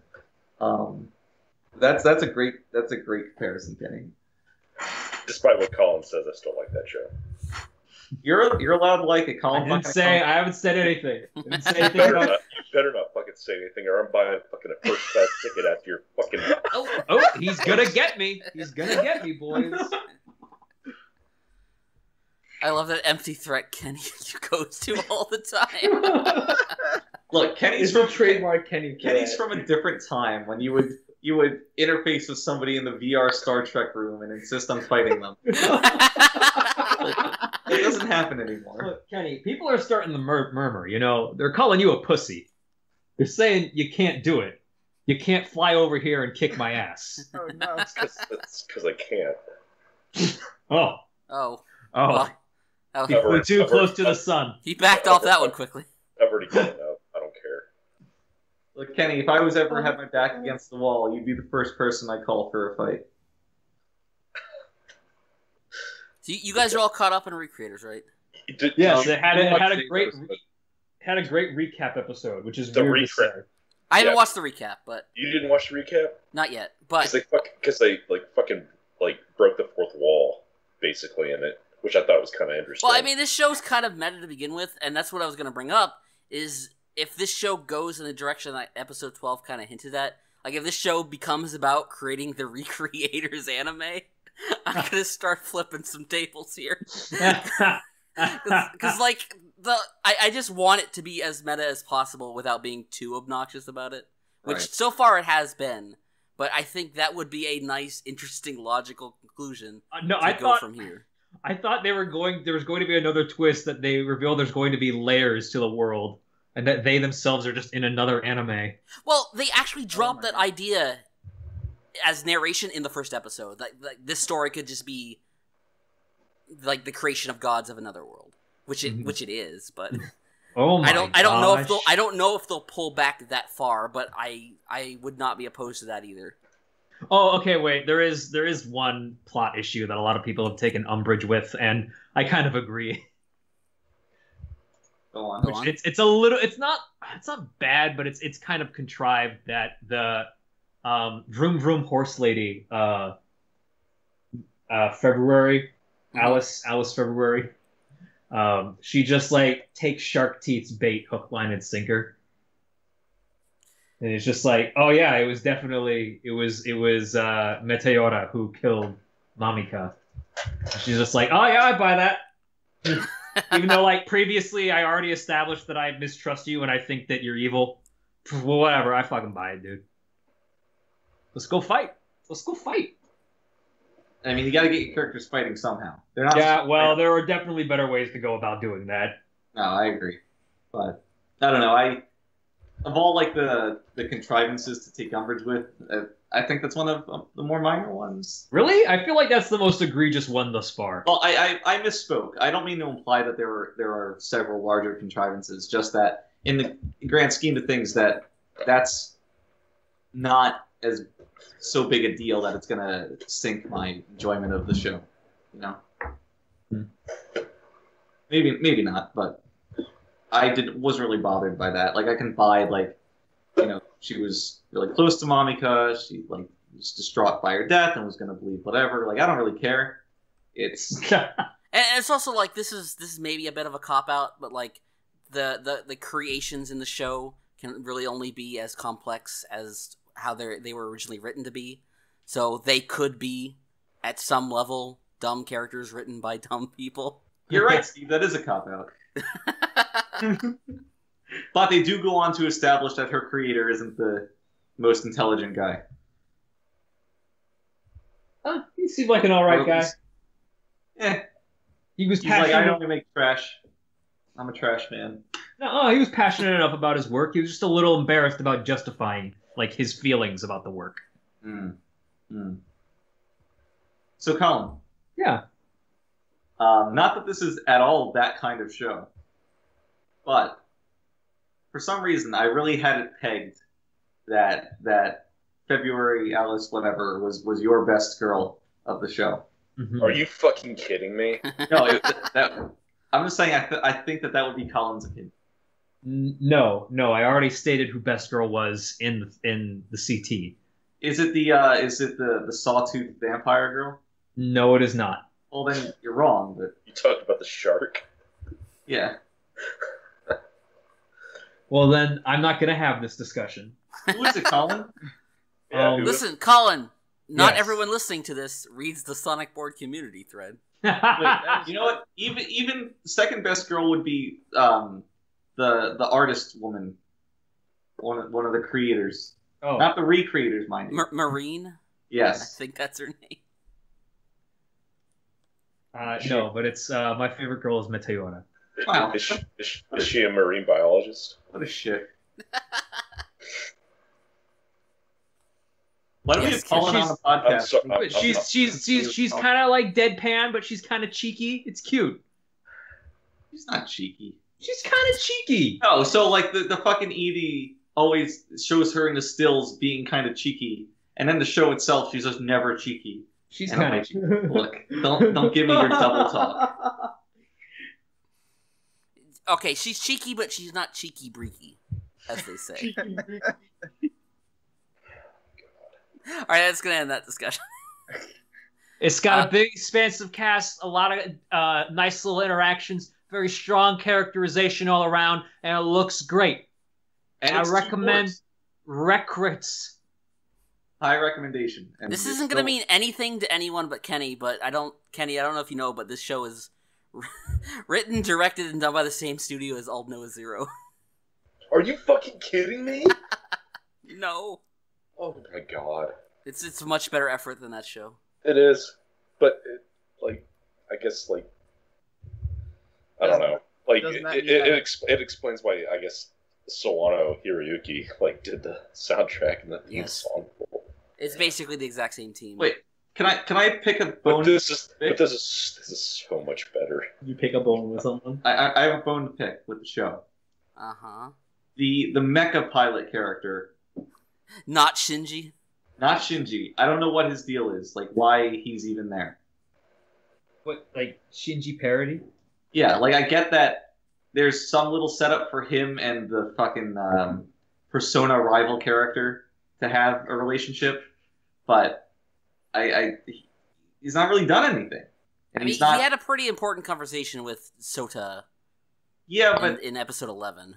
that's less dependent on him. You could have written that conversation with any of the characters. No, you're right, but they at least gave him something in the show. Right.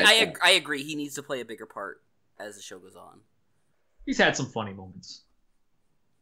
But you. Well, but if we want comic relief, why don't we go to your cheeky waifu? Whoa, whoa there, friend. We're getting a little aggressive here. Let's be cool and bring it off. Speaking now the talking cheese is gonna be sure. Speaking of cheeky waifus, Matt, Okay. tell us about Tsuki ga Kirei. There's nothing cheeky about Tsuki ga Kirei. Frank's right. I don't know what you're on, Steve. I haven't watched the show. I don't know. Well, anyways, so I think this is one of my. Yeah, I'm pretty sure this was the Yeah, it was main your show I recommended. You recommended like 9 shows. This recommendation sponsored by Line. Yes, this is So this show is a very I'm I'm not even so sure if it's a subtle or not so subtle glorified Line commercial. That's basically saying that as long as you keep in touch with your 9th grade girlfriend online, you'll be together forever and have the greatest romance ever. Fucking spoilers. But either way, so this show it's a very, very simple premise. It's basically just a romance about the first love between a third-year middle school boy and a third-year middle school girl, and one of them is basically lit. The other one is basically fit. So we got a lit fit relationship here. But yeah, the one boy, the main guy, I always forget it. Kotaru, is that his name? Curly-kun? Curly-kun. Let's just say Curly-kun. So Curly-kun is like a big bookworm. He's in the literature club. Akane, it is Akane, right? I'm so bad with Japanese names. Talking about Akane? Kane? I don't know. Hold on. Mizuno-san. Let's just go with that. Mizuno-san. She's in the track club. They meet one day. They keep meeting each other. The boy asks her out, and it's just all about them having a relationship and just kind of going through the general struggles of a first relationship when you have no idea what the fuck you're doing. And it's just a really cute show that shows their lives. There's very little drama in the show. Any drama that comes up is resolved relatively quickly, usually within the episode itself. Like one of the main drama aspects of the show is that both Curly-kun and Mizuno-san, they actually have another love interest who is super into them. For Mizuno-san, it's the track team's Chad. Yeah. And then for Curly-kun, it's short hair tomboy. Who's the best friend of Mizuno? Who's also the best friend, of Mizuno-san. So they are obviously super jealous, and that's kind of the fuel for most of the drama in the show. But it's just done so well and so innocently that it all feels realistic. It all feels very natural. Yeah, it's very down to earth. It leads to the most alpha moment of the season of the year. It's what? This little drama of the not love triangle, but these other people in their lives leads to the most alpha moment. Of anime history? Are you talking about when Chad goes up to? Yeah.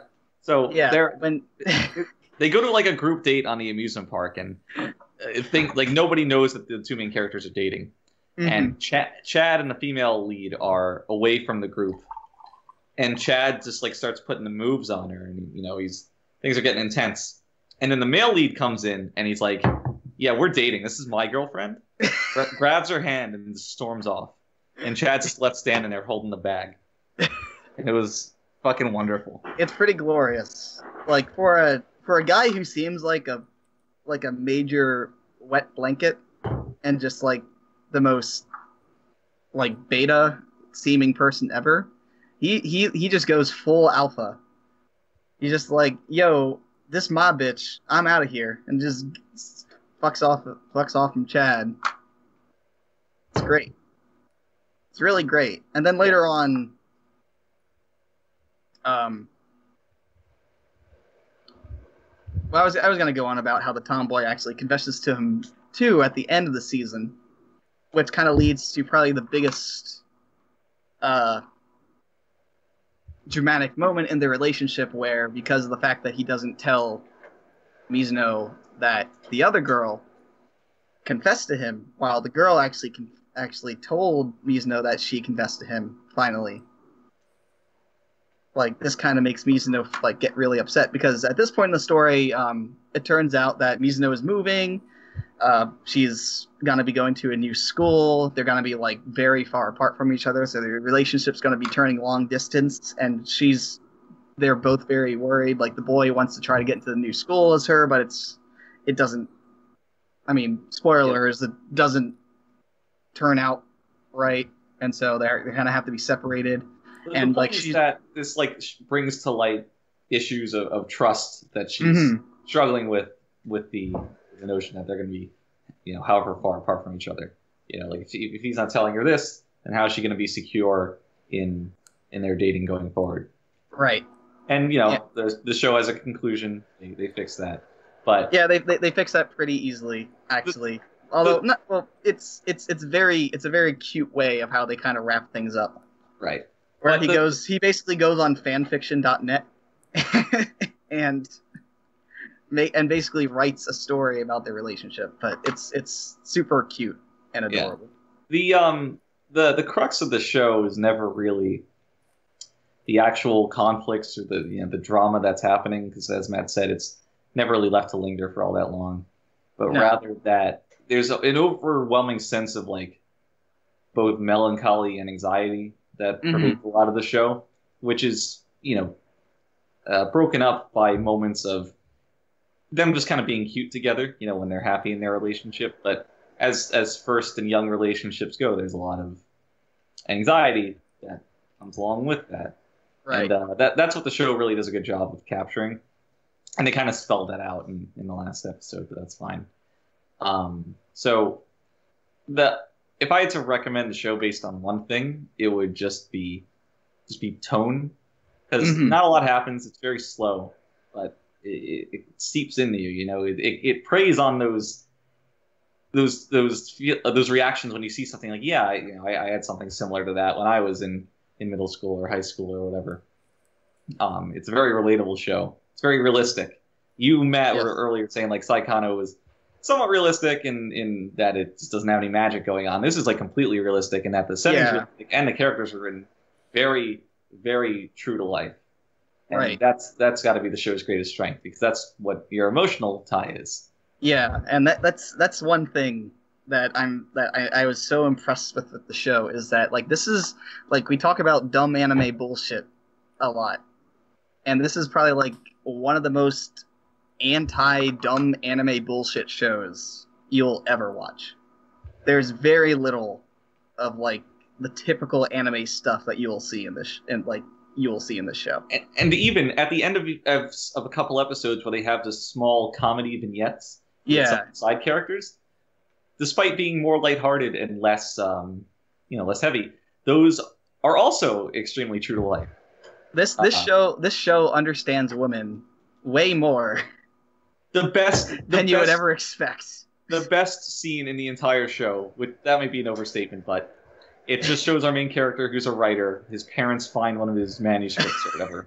And like his mom's talking to his dad. It's like, oh, I found one of our son's manuscripts earlier. And our dad's like, well, you're not going to read it, right? That's kind of invading his privacy. She's like, yeah, I'm not going to read it.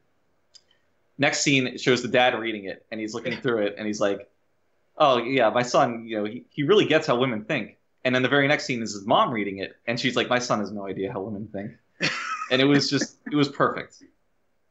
So good. I also love the little one where one of the side characters is on a date with her boyfriend, and the boyfriend is like, it's like showing him like trying to do all the right moves, and like for the first one, like he gets it right, she smiles, and it like goes on the next one, he gets it right, she smiles, and then she I forget exactly what it was, but he does the wrong thing, and she just gives him this awful glare. That was like, it's like so. It's just really good. Oh, I remember one of them was like, she's like, oh, which one of these outfits looks the best on me, or like, do you think would look great on me? God, and there's no right like, answer to that question. He just says like, he's just like, oh, I think you'd look great in anything, and she just gives him this like awful glare. Women, am I right? I mean, that's a lot of the show though, like not being ham-fisted about it, but just like you've been in this situation before. Like people act like this, right? So it's kind of special in that regard, I think, because this show sounds like a Jerry Seinfeld stand-up routine as an anime. it is if Jerry Seinfeld had any notion of subtlety. Okay. So, because it's talk all the time about like, with Japanese media, Japanese anything, you got to expect just bluntness on some degree, and this show is very subtle in a lot of ways, which is appreciated. There was one moment I think it was the last episode, where they're like walking over those rocks, like over the creek or whatever, where I almost was like expecting a Tamako love story moment where she was just gonna like fall in the water. Right. And I was like, oh no. Instead it ends with like her boyfriend leaps to the other side of the river, and she's still standing on one of the rocks in the middle of it, and that's when they have this conversation about how he didn't tell her that he was confessed to, and it's like it's not super subtle, I'm in the middle of this river, you're on the bank, and we're having this connection problem, but it was still something, like they were trying. Yeah, it's pretty simple, I guess, the directing in that sense, but it works exceptionally well. And it's okay. Yeah. No, you go. I was just gonna mention, I was looking through the pedigree of the guy who directed this. He has a very interesting list of no, but like it's just all over the place. Like, so he's directed Angel Beats, Ass Class. Oh, DL loves Angel Beats. I think DL's asleep right now, so. Ass, Humanity Has Declined, which I don't think anybody here has watched except is that the secret name of our podcast? Well, the Japanese name is Jinrui wa Suitai Shimatsu Shita. I'm not bad. Yeah. Persona 4, the animation. Oh, Frank loves Persona 4. Ranpo Kitan. Ranpo Kitan. So, and Yuki Yuna. So he's had an interesting.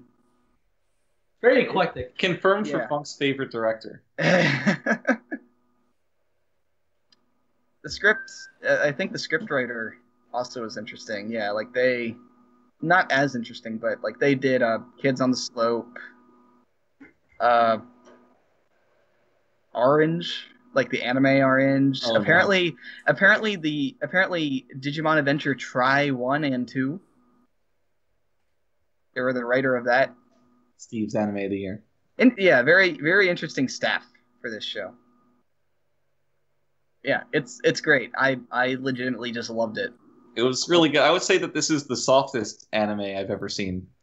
Oh yeah, Everything just looks so fucking soft. yeah. And take that for what you will. Yeah, one of the only I guess criticisms I would say for the show is that there are some moments where it looks really bad. Like the animation gets very jittery in a couple episodes, and also there's like it usually fits with like the background and the art of the show, but the 3D models that they use for background characters are not great. Very jarring. Yes, but it's great. It's a great show. It feels best show. This is by Studio Feel too. And it gives you the feels. It gives you quite the feels. Well, that all sounds lovely. I'm glad you didn't watch it. Yeah, Steve would not have liked it. No, Steve would have liked it. What? He may have liked it. You didn't like. Steve's got a heart like the rest of us. Oh, You know? that's the other thing. Oh my god, that's the other thing. I almost forgot. This You didn't like Eromanga-sensei. His favorite anime of all time is basically Toradora. I almost forgot. This show I'm not sure if I counted them all correctly, but this show has not one, not two, but a grand total of 5 kisses. Wow. I thought you were gonna say 5 Sephiroths. No, but yeah, like that's basically just having sex there, like for anime standards. As far as anime goes. Mm-hmm. The show had a lot of weird dancing with sticks. Coincidentally, the room also had 5 sex scenes. What? I think that's an intentional parallel. It could be. It could be. So I guess that wraps that up. So What's so funny, Frank? Nothing. Don't worry about it. I'm worried about it. You know what's not funny, Frank? What? The tragic situation some of our children are in, Oh, where they enroll into school without the ability to perform magic because some harlot stole their magic. Fucking 10 years ago. But a believing heart is your magic. Oh my god. oh my god. On a completely Fucking unrelated note, Frank, would you like to tell us about Little Witch Academia? Frank, would you like to be finally vindicated by a trigger show? Listen, first of all, I'm very glad that you guys ended up enjoying the show for the most part. I saw a nice variety of 7s and 8s on the final score on 8 now, Squad. which is we're pretty much 8 Squad. 8 Squad! 8 Squad. I think Steve gave it a 7, but Steve I think would still vouch for the fact that this is probably the best show that Trigger has made thus far. No, actually, when supernatural battles became commonplace, is better. Really? You think that? You are so wrong. It's not. But anyways, not to hijack your segment. Go ahead, Frank. So, in terms of Little Witch Academia, I think. Where are you going? Okay, fine. Yeah, whatever. Listen, because you get up and you make a scene. Anyway, so in terms of Little Witch Academia, I think a lot of people were a little bit disappointed because once the Sam Hine Festival arc was over and Crow was introduced, they were. I thought you said the Sam Hyde Festival. That's what they called it, right? What's it called? The Sam Hyde Festival. No, not Sam Hyde. Oh, fuck my life. I didn't say that. Anyway. Gunshots in the distance. So, hey, can I speak? So, I don't know. Can you? I don't know. So they were expecting once Crow was introduced that the series would take a little bit less of an episodic structure and go a little bit more of a, like actual narrative based one. And then, after that, we're treated to, let's meet Lot's family. So, yeah, obviously it wasn't quite the ship that people were expecting. On the whole, though, I think that the second arc was very good storytelling. I think the pacing actually was pretty great.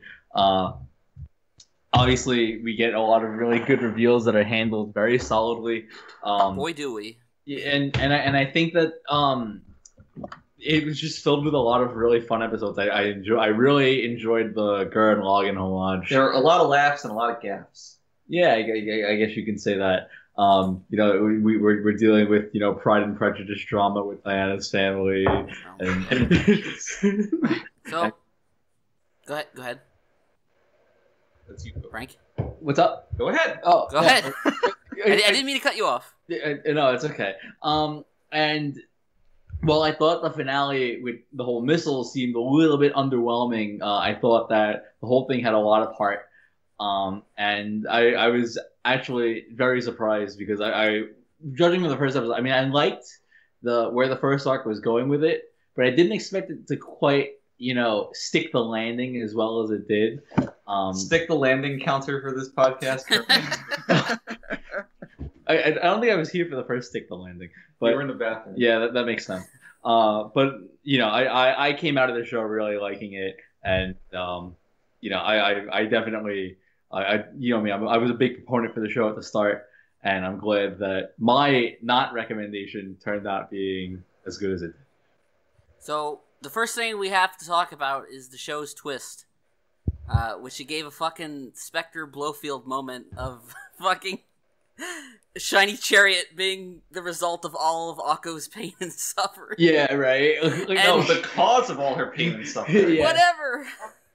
This was like the first good twist in a show that's ever made me actually mad. And Did it really make you think? No, it made me mad, and I have to talk about this. Okay. Because it made me mad for 3 separate reasons. Okay. But you acknowledge it was a good twist. Yo, it was absolutely a good twist. One of them's a dumb reason. You don't even know what they are yet. But I know one of them's dumb. The first reason is that because it blew me the fuck out because I completely underestimated this show. Right. And I was not expecting the writing to be as good when it came to actually tying the story together. Yeah, it ended up being very tight in those last couple episodes. Yeah, it tied everything together, not only like very well, but like it made sense of a lot of things that didn't make sense or were very frustrating about the show prior to that. Right. It doesn't fix a lot of the show's mistakes in my mind, but it does help ease them a lot.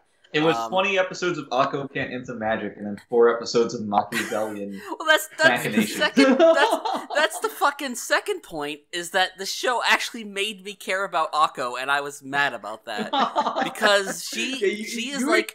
Prior to that point, you were shitting on Akko pretty hard on more or less a weekly basis. Akko is still one of the most shit ass main characters of any anime I've watched recently. Listen, and I still do not like her, but it made her into a legitimately tragic character. And I can't.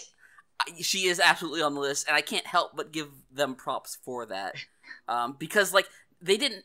I don't even think they had to make the Akko Can't Into Magic thing an actual legitimate plot point. Like, that could have just been an aspect of her character. Right. But the fact that they worked that into the overall arc of the show was fucking genius, to be blunt. And the third reason that makes me mad about this twist is that it does draw into contrast the episodes that felt like a complete fucking waste of time, because they clearly had the main story on lockdown. It was clearly planned from the very first episode that the show was going to go in this direction. So they obviously knew what they were doing, and they obviously had something great.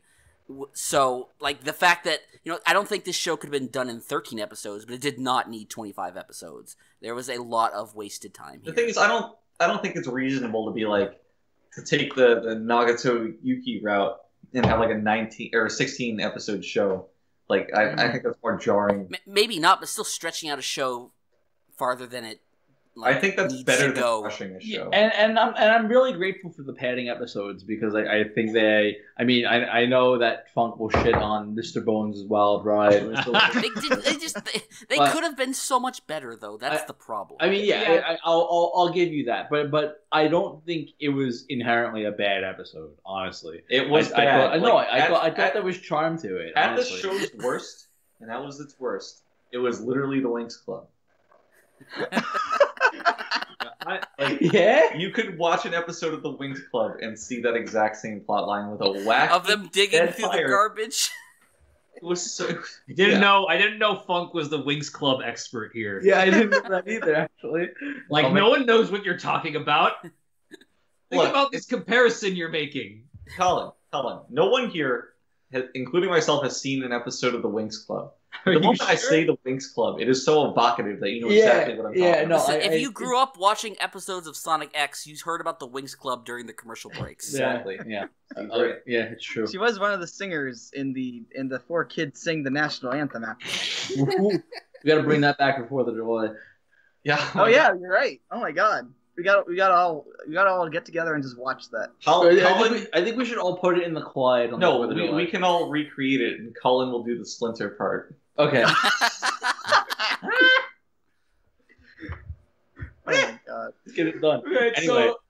So I didn't dislike the more standalone episodes. It's just that in contrast to the ones that were character focused and story focused,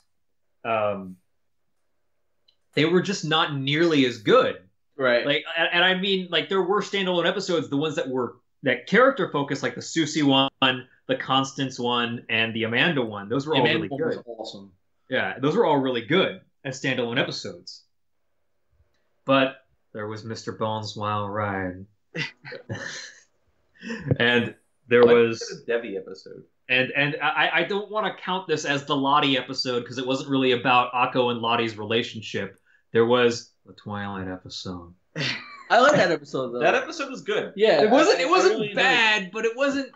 I don't know. It added nothing to the story. The thing is, it keeps early enough in the show that it's not. It doesn't feel like you're missing out.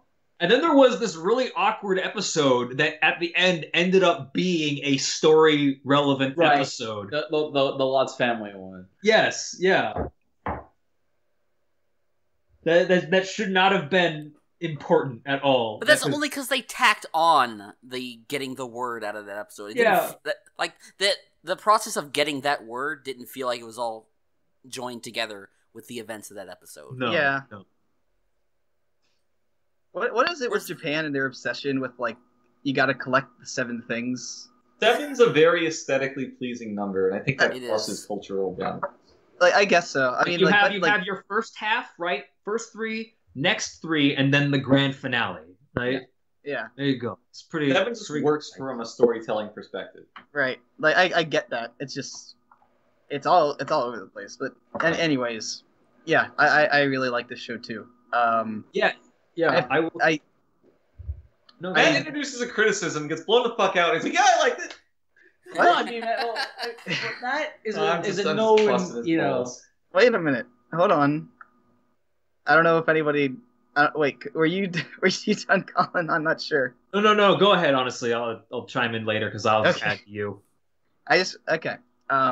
Yeah, I was actually really impressed by how the show turned out because I was kind of, I wasn't feeling that great about it at certain points. There were some episodes that were not really good. I didn't. At first, I wasn't really a big fan of how they did the world building because it really, a lot of the world building just kind of made it feel like all the teachers in the school were idiots and that the school was run, really poorly, which I guess kind of makes sense as to why they're just losing money. Just the fact that they, absolutely refuse to use any electricity or any modern appliances whatsoever just feels really silly. But, well, that just works in service of the second half of the show. It does, yeah, it does. That's the thing. It does actually come back from that with the second half, where they introduce more plot.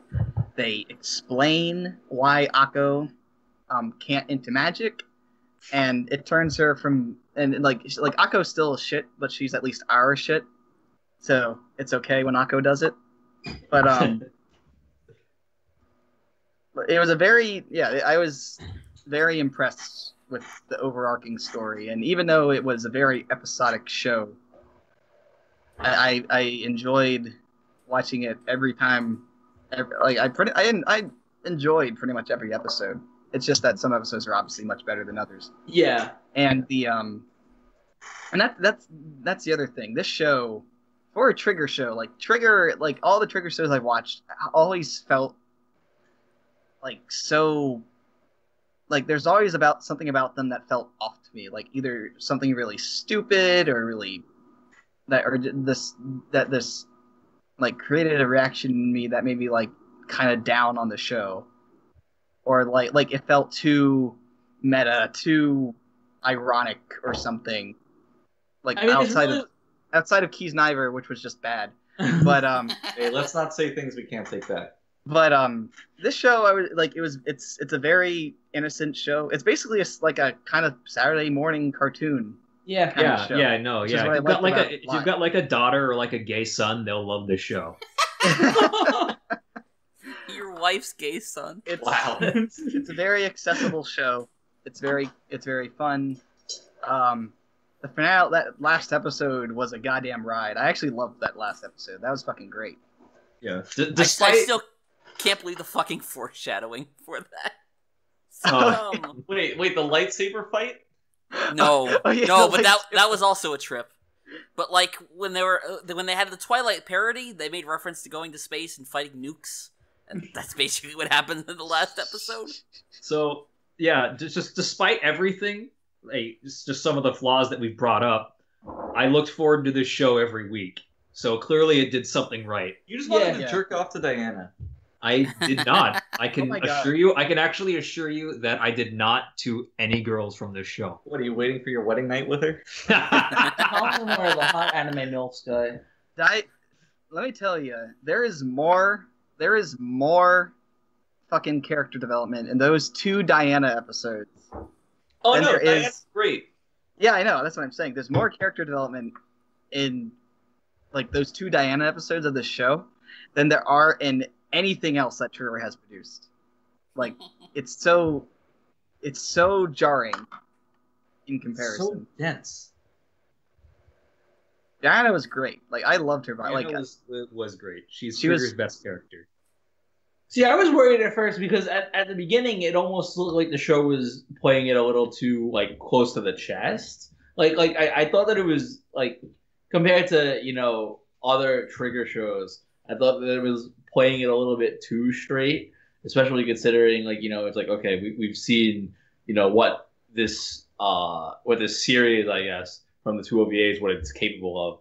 So I was wondering like if they were going to keep that sort of pace throughout and how that was going to work for the show or against it. Overall, I thought that by the end of it, even with the episodic structure, it really came into its own. It became a bit of a different beast from what the OVAs were, but it was a very enjoyable story. Just in terms of getting to know all of these wacky characters, I guess. Everyone got their time to shine, more or less, and at the end, obviously, everyone kind of came together. And I don't know, I love stories like that. It's like DL was saying with Shonen before, very hackneyed and hot blooded. But I don't know, I'm a sucker for power of friendship shit. So and I love that those OVAs were huge labors of love, Right. just showing off an incredible animation. Mhm. And episode 25 doesn't forget that and actually totally delivers on the visuals department. 100%. Oh yeah. Well, and we keep bringing it back to some of Trigger's past missteps, but it looked, Is Trigger the worst studio that's ever made anime? no, that's not true. That's not true. They're not. Our No. Trigger hate is merely a meme. It's not a meme if it's true. I think you guys are kind of blowing it out. No, but it was better looking than anything in Kill la Kill. Oh yeah, compare the finale of this to the finale of fucking Kill la Kill, where it's just nothing. Like the animation. Kill la Kill is how many Kill la Kill quarters last can we episode cut was in rough as 24 shit. episodes? Right, like how the best fight in Kill la Kill is in the second episode, and it doesn't even look that good. It's all like CGI, and it's so dumb. You mean I the can't third remember episode? it, but It's the first fight between what's her name? Riko and Riko? Satsuki? Yeah. That's like, the third episode. Oh, you mean the third episode? oh, maybe the third episode. I don't know, but it's like, and there's no impact to that fight. was that DL? No, that was me. Oh, okay. There's no impact to that fight at all because you don't even know about these characters yet. So it's just people fighting, and it's just dumb. But like it just shows how much better. And I'm sure show that was can be- tough to do for Little Witch Academia at episode 25. Oh yeah, I'm sure. But I mean, I guess when you got a good staff on hand who actually knows what they're doing, Yeah, like Trigger's definitely got talent. It's just so misplaced a lot of the time. it can be very misplaced. Yeah, like Kill la Kill, like it felt like they had the talent. It just didn't have, I guess, the planning and the Kill la Kill had a very rocky development, and you can see that. yeah. They're good animators. We're all working on Inferno Cop. No, but that last episode was finished like maybe like an hour before it was supposed to air. Welcome Like, to the wow. Kill la Kill podcast. Well- Your Well, it host. shows. It shows. But yeah, basically what we're trying to say is that Little Witch Academia is a million times better than Kill la Kill. And also, Yasminka was a useless character. Here's that? Fatty. Oh, Fatty. Yeah, she was kind of useless, but she's still cute. Well, the thing is that- nothing. She was introduced to me in the OVAs, right? And it's like you can't just have Amanda and Constance and not have her, right? Right. Yeah, she's like the third one of like the misfit group, I guess. Right. So Which is a much better trio than the main trio, actually.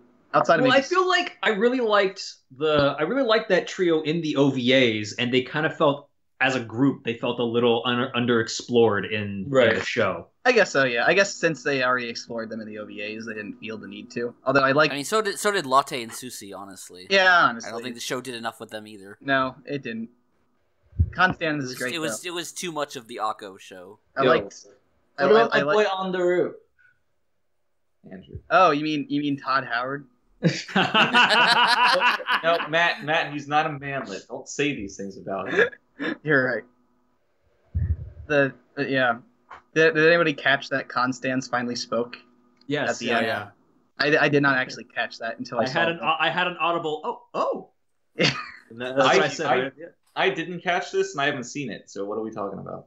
What? And in the very last episode, when Akko finally flies, like at the very last scene, like they all like look at her and gasp, and then Constance is like right in the middle, and she just says she flew. Oh my That's god. all. That's all she says. It's just little touches like that, like little pottery moments. Little like touches academia, which sounds Yes. very weird. Don't go to that school. The Penn State anime, baby. Wow. A little dated. Topical. Very topical. Congratulations to Trigger for finally making a Luckycast approved show. Yeah. We fought for Keys Niver. I fought for Keys Niver. I think But- Keys Niver was, it had its moments. It came absolutely. close, but it was not quite Luckycast approved. Right. But You might say it didn't stick the landing, or the middle, or the beginning either. They No. were, yeah, Keys Niver definitely did not. stick the Magician landing. makes something disappear joke number 3. You got that. All right, we done with Little Witch. Yeah, I think so. Unless anyone else wants to say anything about it. Is this where we segue to the break? It is See, this time good timing. I knew. You knew. Well, the audience knows too, so we'll be right back. All right.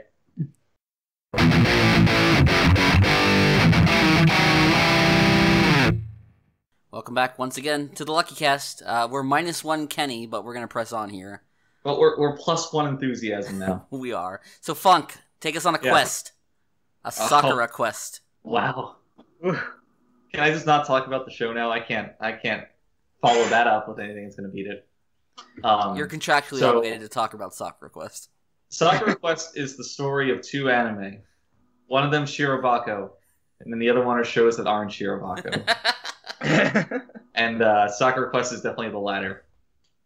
So it's been well documented, both my love for Shirobako and how great I think it is, and Collin's hate for Shirobako and how much he hates it. I was waiting for that. Yeah, but so to talk about the show that's actually airing this season. Shit's slander, man. I've been some bullshit. I don't know. We didn't talk about Sakura Quest in the mid-season podcast, right?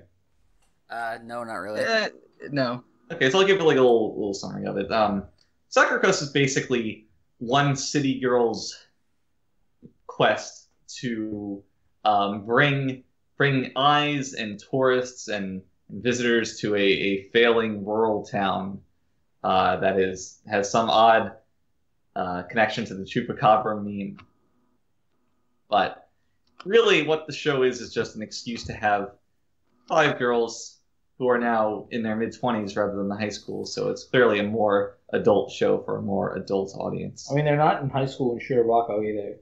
They're It's in the not anime about industry. Shirobako. Right? It's about the rest of the anime industry as a whole. I realize, but they're not in that. Let me look at this list here. Does it say Funk and Frank Sakura Quest, or does it just say Funk Sakura Quest? I'm sorry. Okay, I'm sitting next to you right When now. I want your opinion, Frank, I'll ask you for it. Whoa. So, Whoa. Big guy. like, I enjoy Sakura Quest as much, kind of, because its premise and the way it plays out are very slice of lifey, which has kind of a ceiling to it and how good it's ever going to be. Sakura Quest dives a little deeper. The characters are a little more complex than you would usually expect, and I appreciate that. And the show looks good. I enjoy PA Works' style. It's very, I brought up Shirobako. It looks very similar to that stylistically. They might be a little one note, but I like it, so it's fine. What does Shirobako have to do with this? It looks exactly the same. Yeah. The show literally has Well, pink I'm Aoi ready. in it. What? It has pink-haired Aoi in it. Yeah, and she's cute. And in the OP, she walks in an adorable way with holding an object. Those reasons, but I hate it. The thing is, like, I like this show. I don't love it. Oh. Whenever I think about watching Sakura Quest, I'm like, that show's fucking boring. It sounds like an ad for something. I'm not interested. It's an ad for every small town in Japan. That's what it sounds like. It sounds like it was funded by like a small rural town. Right. It's got a little more going on than that might imply. But like I said, whenever I think about watching it, it's just so boring. On the surface level, it's got nothing to it. We've all seen it before. But once you get into it, the details are where it really starts to shine. Like I said, the characters are a little more complex. That shines through even more when you're watching it than when you're thinking about it. There's just little flashes of brilliance that keep you coming back, even if on the whole the show is just on an above average level. It's one of my favorite characters in the show is the fucking old man who's the head of the tourism board. There, a lot of the side characters have just great amounts of personality written into them that whenever they're on screen is a delight. The blonde guy, Sandal-san. Yes. Whenever Sandal. he's on screen, it's just a real treat. Voiced by a fucking poo in the loo immigrant. And this, I would say the show is just greater than the sum of its parts. Whatever I'm going to tell you about it here, or we're going to say about it in this ensuing discussion, it's just better than that. It's something that you like kind of feel more than you think about. Yeah. Which seems like a cop out. Sounds pretty gay. It's extremely gay. But I don't know. I don't know. Like if I were to think, okay, this arc, this two or three episode arc, is just about how one girl is sad that her fucking grandma's house is going to be burned down. Like that is so pedestrian and uninteresting, and you know exactly how it's going to go just from the outset. It's like the first episode of Classical Wood. I'm not asking you, but it delivers, and it's just thoroughly entertaining throughout. And I can't really tell you why, because it's not special. It's not special at all. There's just nothing. There's not a lot there to break down about this show. Yeah. It just works. It's a show that, you know, when people say this show is comfy, like this is a prototypical comfy show. But I don't want, like, when I think of the reasons why I enjoy it, it's not just like turn my brain off and get comfy with my lunch and eat it while watching anime. Like, I think it's a little more than that. Oh, it's very cerebral, huh? Yeah, the final stage of the guy with the synapses firing is like, so stage 1 is like Eva, then it goes to Zetsubo Sensei on stage 2, and then stage 3 is fucking Hinako Note, and then the final one is the Sakura Quest. Look at DL playing the little late night talk show host sidekick. He's our Andy. He's our Andy. Yeah. He's our Andy Griffith. Not that Andy. Andy Richter. Richter, yes. Thank you, Normie Collin. Shut the fuck up. I know Steve watched it 'cause he chimed in. Has anybody else here seen this? I'm watching it, kind of. I'm only 4 episodes in, but I like it. It's just that I don't know. Like it's good, but mostly just okay more than anything. The best way I can sum up the show is, like, it's not a show that I'm hanging on to week to week. I usually build up a few episodes and then watch it at once. Which is nice because they usually have 2 or 3 episode long arcs. Yeah. And it's just whenever one of those happens, I really do want to see the next episode. But I don't know if you've watched episode 13 yet, Funk. No, I actually last one I watched was 11. Okay, it's the first episode that actually introduces, like, a bit of drama to the show, which I think Really? it kind of needed, but I also am not a huge fan of how it's going about it. Well, as the person who introduced this, so I'm glad I'm ill prepared to talk about it by not having seen that. But, You'll find out in a few weeks when you get around yeah, to watching it is worth noting that for all the humdrum that we've described this show as, it is a 2-core production. Yeah. Right. And it's the original anime, too. Yeah. That's PA Works' kind of thing. They really PA like Works, to make... unlike Trigger, is actually saving anime. PA Works is a very interesting studio because they always make, like, almost none of their works are adaptations. They're almost all original, and almost all of them are 2-core. And they all make this face. They all kind of do. A lot of their shows do look similar, but I do appreciate them for trying way harder than most studios seem to. Yeah, like there's a consistency about them. Right. Other studios just don't have. They're kind of like KyoAni in that they kind of have their own thing, their own style. They stick to it. They do it really well, and their shows always look really good. So, to revisit an earlier point of just digging up the corpse of Shirobako endlessly, I think Shirobako could have ended up on the same level of quality as this if it didn't have the thread running through the entire show of themes of, like, you know, creativity and perseverance and artistry and what that means to different people. Mm-hmm. And this show kind of lacks that thread that binds everything together, and it is noticeably weaker because of it. Right. You have the same kind of vignettes that basically are each individual episode. It has this greater scheme of a tourism board and wanting to attract visitors and bring in money, but it doesn't do that in service of any greater theme. And without that, I could easily see, despite liking it, I could see myself losing interest in this show by, like, the 18th episode or something. And I hope that doesn't happen, but it really doesn't have anything to keep you coming back and make you engage with it on a deeper level. I'm sure you'll stick it out and finish Yoshi's show.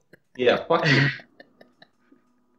It is just kind of, yeah, like, there's really, like we said, there's really not a whole lot to it. Like, with Shirobako, at least, there's kind of a connection where it's like, oh, it's anime, you get to kind of see how they make it, and it kind of, yeah, you kind of feel like there's a connection with, like, these people who like to make anime. There's, like, the same thing kind of going on with other shows that always have to deal with an art, where you always have to have some sort of connection, like Rakugo, for example.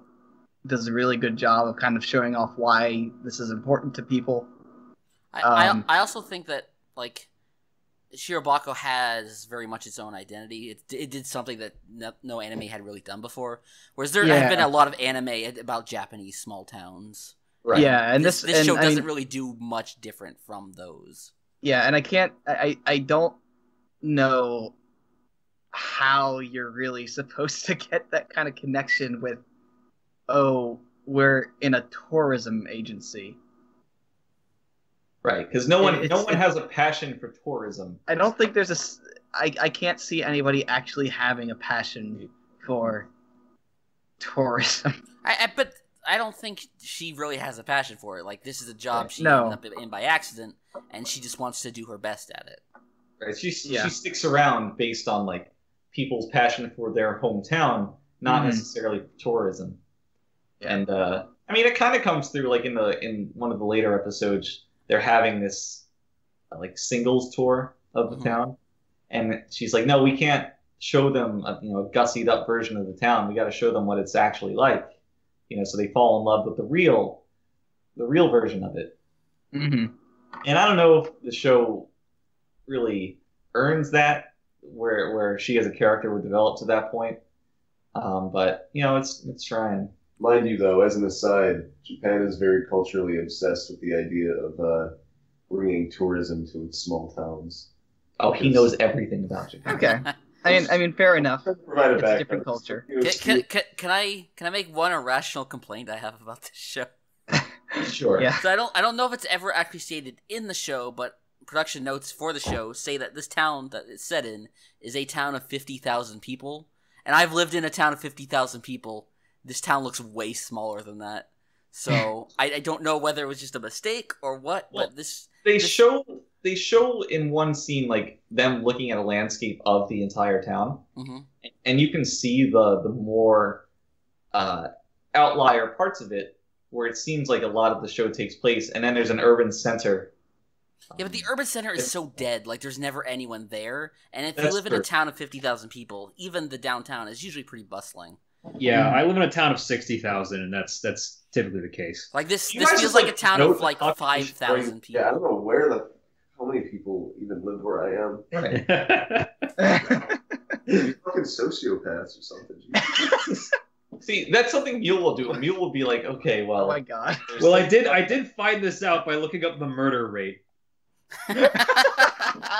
Who's gonna notice if one goes missing out of 60,000?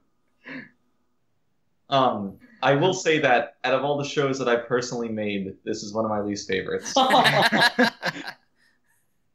work harder next time, Funk. Shirobako, he loves Shirobako. I gave Shirobako a 10, and I'll defend that till the day that I die. I don't care. I was kidding. So join us next time on the next edition of the Shirobako podcast. Which Collin hates. Yes. Speaking of Collin. Oh, he's funny. Oh, he's a really funny guy. Collin, you get to introduce the secret best show of the spring season. Yeah. Yeah. Wait. Oh, yeah. Okay. I have to do this apparently. Yeah. So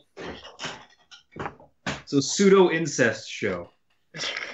Eromanga-sensei. Too pussy to have real incest. Well, he wasn't before. He's mellowed out since then. Since his wild days. He bowed to corporate pressure and is no longer the free spirit, freewheeling anarchist he was 10 years ago. To be fair, there's no way like this plot would not work if they weren't step siblings. It's also better than fucking Oremo, so it barely it's works not gonna for mean me anything as to is. you, but Well, who knows what show we're talking about? Collin I already said the title. Eromanga-sensei. Thank you very much, jackass. Oh, harsh words. Yeah?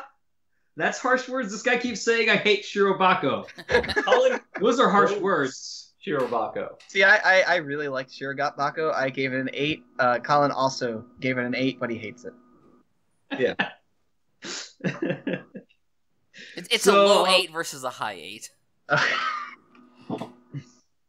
So Eromanga-sensei is, it's trash. And it knows it's trash. It does. This is the ultimate I know I'm trash show. And as DL said earlier, it really is just a show where it's like, hey, all these cute girls are into the stupid, useless shit that made you a waste of space. So maybe you could briefly forget about all that. And she comes into it. It just so happens that like all the most popular light novel writers / artists are cute 13 to 14-year-old girls. I will believe that the girl who's not into it would get into. I mean, girls are very malleable, you know. Right, they don't have opinions of their own. Recorded. I guess my disbelief for that one. So I often question whether or not the author of these works, if his fetish is little sisters or his fetish is brats beating much better girls. Like the dolls? Shut up. That was no. I'm gonna jump. Who are you talking about, Colin? I'm talking about everyone who's not the sister. Oh, Number one is almost definitely the sister. No. Oh, I That's like Elf fighting because I'm a words. fucking cuck. Woo! Woo! I would say the best girl is honestly probably like the shop girl. She's pretty good, but she didn't get enough screen time. Number That two is true. is the little sister's classmate. Really? Yeah. Function girl just little likes little girls sister. who talk about dicks. The thing is, what sells the whole thing is that none of them know anything about dicks. Yes, that's right. All girls are pure until you come in contact with them. Colin, don't ruin this for me. Well, she is the one person who actually does know about dicks. I feel like this should be like fucking writer girl. okay. This should be like writing the line of pushing all these otaku neats to suicide, right? Something like this. Because it just reminds them of their situation just enough, right? It's too close. It's the uncanny valley of wish fulfillment, right? That's so good. I'll make a quote this.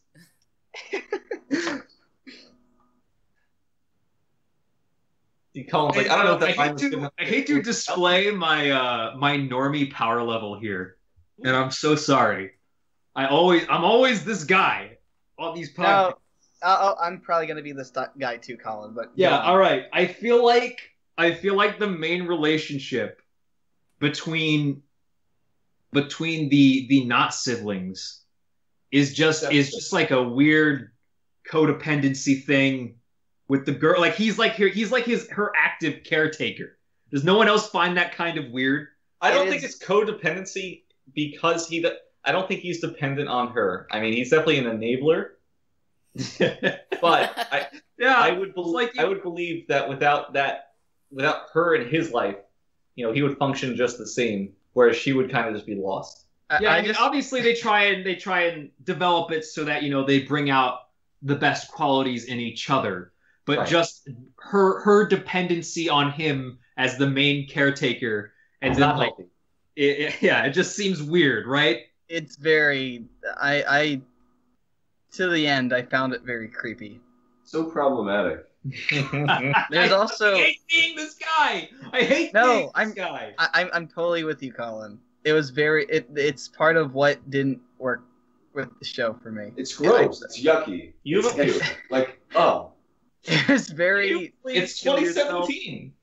Man, I was really looking forward all these years to doing a podcast with DL, and it's just I knew after a while that if I ever did one with him, all he would do is just shit post. That's rule one of DL. DL's never going to be what you want him to be. There's not much I can do when I haven't seen anything this season. You see It's both. very. Gotta work my it's- way in there somewhere. I mean, not only the fact that they're.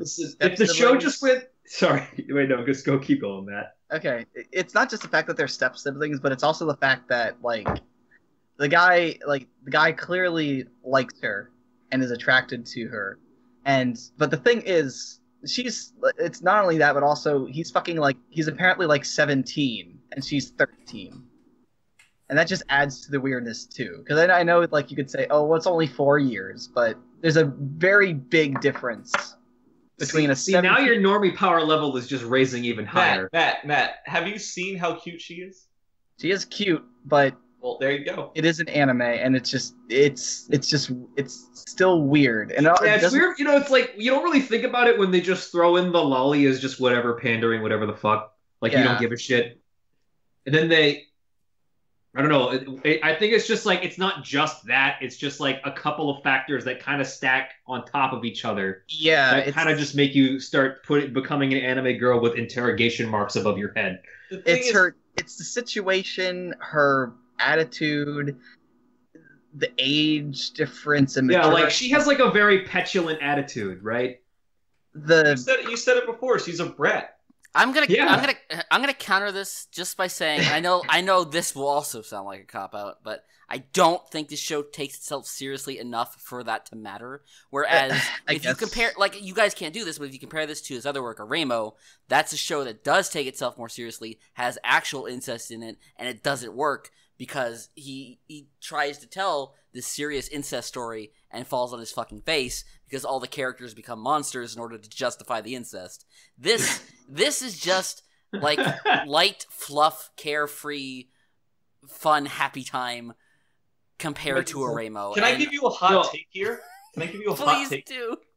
I don't think that the main character, Izumi, has a real attraction to his little sister. He does. No, he I hate very to break it clearly to you, does. but he does. And let me explain this. He very clearly wants to pin his little sister down and fuck her on her bed. Let me explain this. Is Izumi not attracted to his sister? Shocked funk in thumbnail. Shocked funk. So the reason I say this is that anytime, because there's several moments where he points out, like, you know, I got to be the responsible one here, and I'm not going to, you know, just flake off on my responsibilities because I have to take care of this girl, whatever. And while that might belie an underlying, you know, desire to do certain things, it never comes across as disingenuous or that he's fighting that motivation to do that. It's like, man, I really would rather pin her down the fucking bed and stick my dick in her vagina. It's like, no, I legitimately want to do what my parents or my dad and my stepmom prescribe to me and make sure that she's taken care of. Like, it never really comes across as a conflict of interest from his perspective. I think if you take this story as it is in just these 12 episodes or whatever, then yeah, you're absolutely right. But, you know, spoilers for where the story goes, it goes the opposite of that. Well, I'm shocked.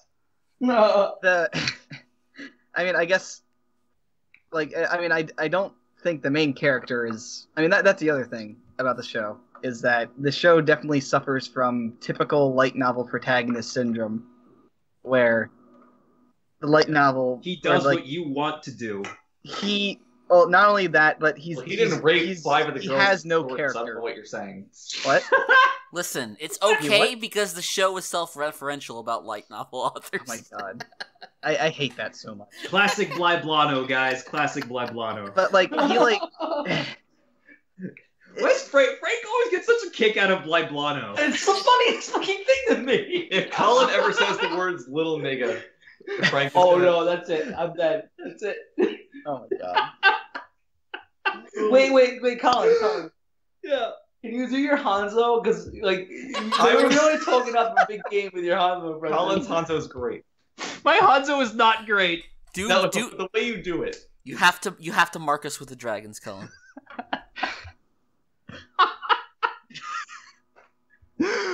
Marked by the dragon.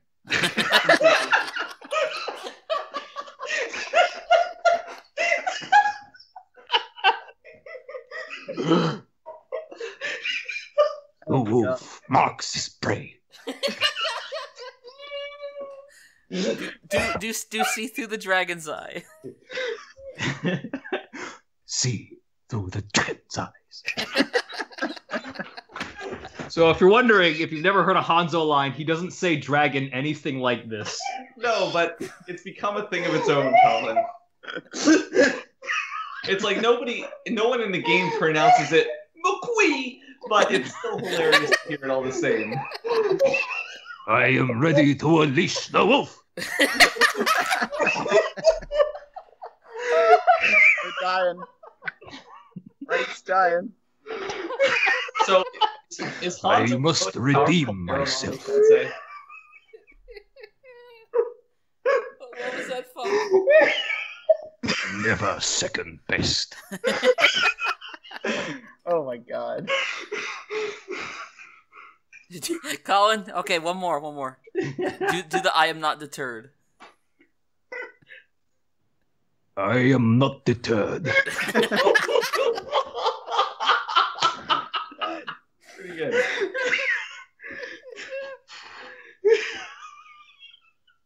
Alright, we're good.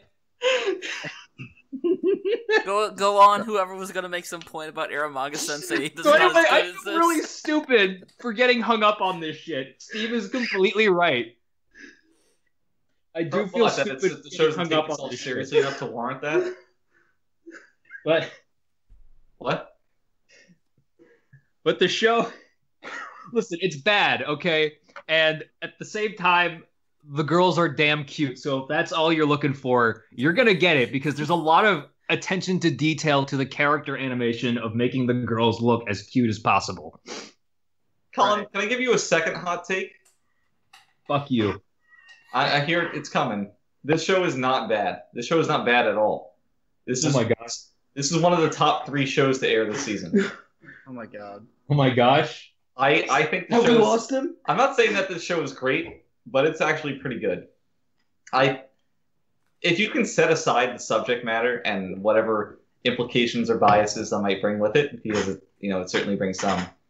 The show is consistently of high quality. It sets a goal, a mission statement, and delivers on it with basically every episode, and is just enjoyable throughout. Like you don't have to take the mindset of, oh, it's trash. I know it's trash, just to get by your own mind guards of enjoying it. But it's just good. It is quality, not that kind of quality, mind you. I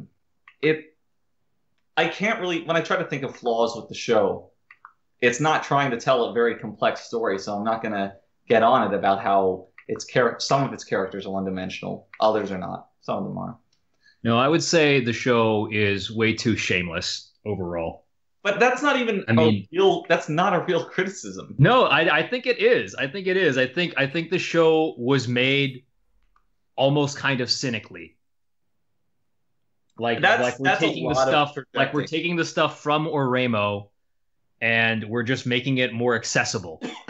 That is like, I get it when they in the first or second episode and you're like, oh, we're step siblings. I almost dropped it right there. Like, I get it. I get that. But that seems more projection than any kind of real valid criticism. You know, like, you don't know the motive with which the show is made. I don't. It might be that. It might not. But I'm not going to sit here and be like, oh yeah, the show is bad because I know exactly the mindset with which it was written, and that's the law. All right, I'll accept that. I'll concede that. I just think it was dumb because it does the thing that light novels do, where all the girls just fall in love with the main guy, and it's like, oh, it's this again. It is. It's not. This is not an original work. False advertising, man. You declared the winner right in the fucking title. Fuck you. You introduce all these other girls, and they're all better than the main one. It's bullshit. Oh, she's the Eromanga-sensei. She doesn't know anyone by that name, Funk. This is true. That was also dumb. I even got tired of that bit, but it was still cute.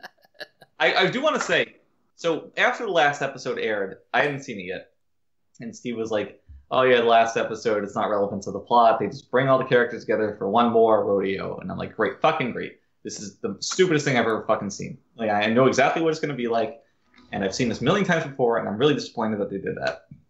So I go watch the episode, and it's fucking great. Like, I was amazed.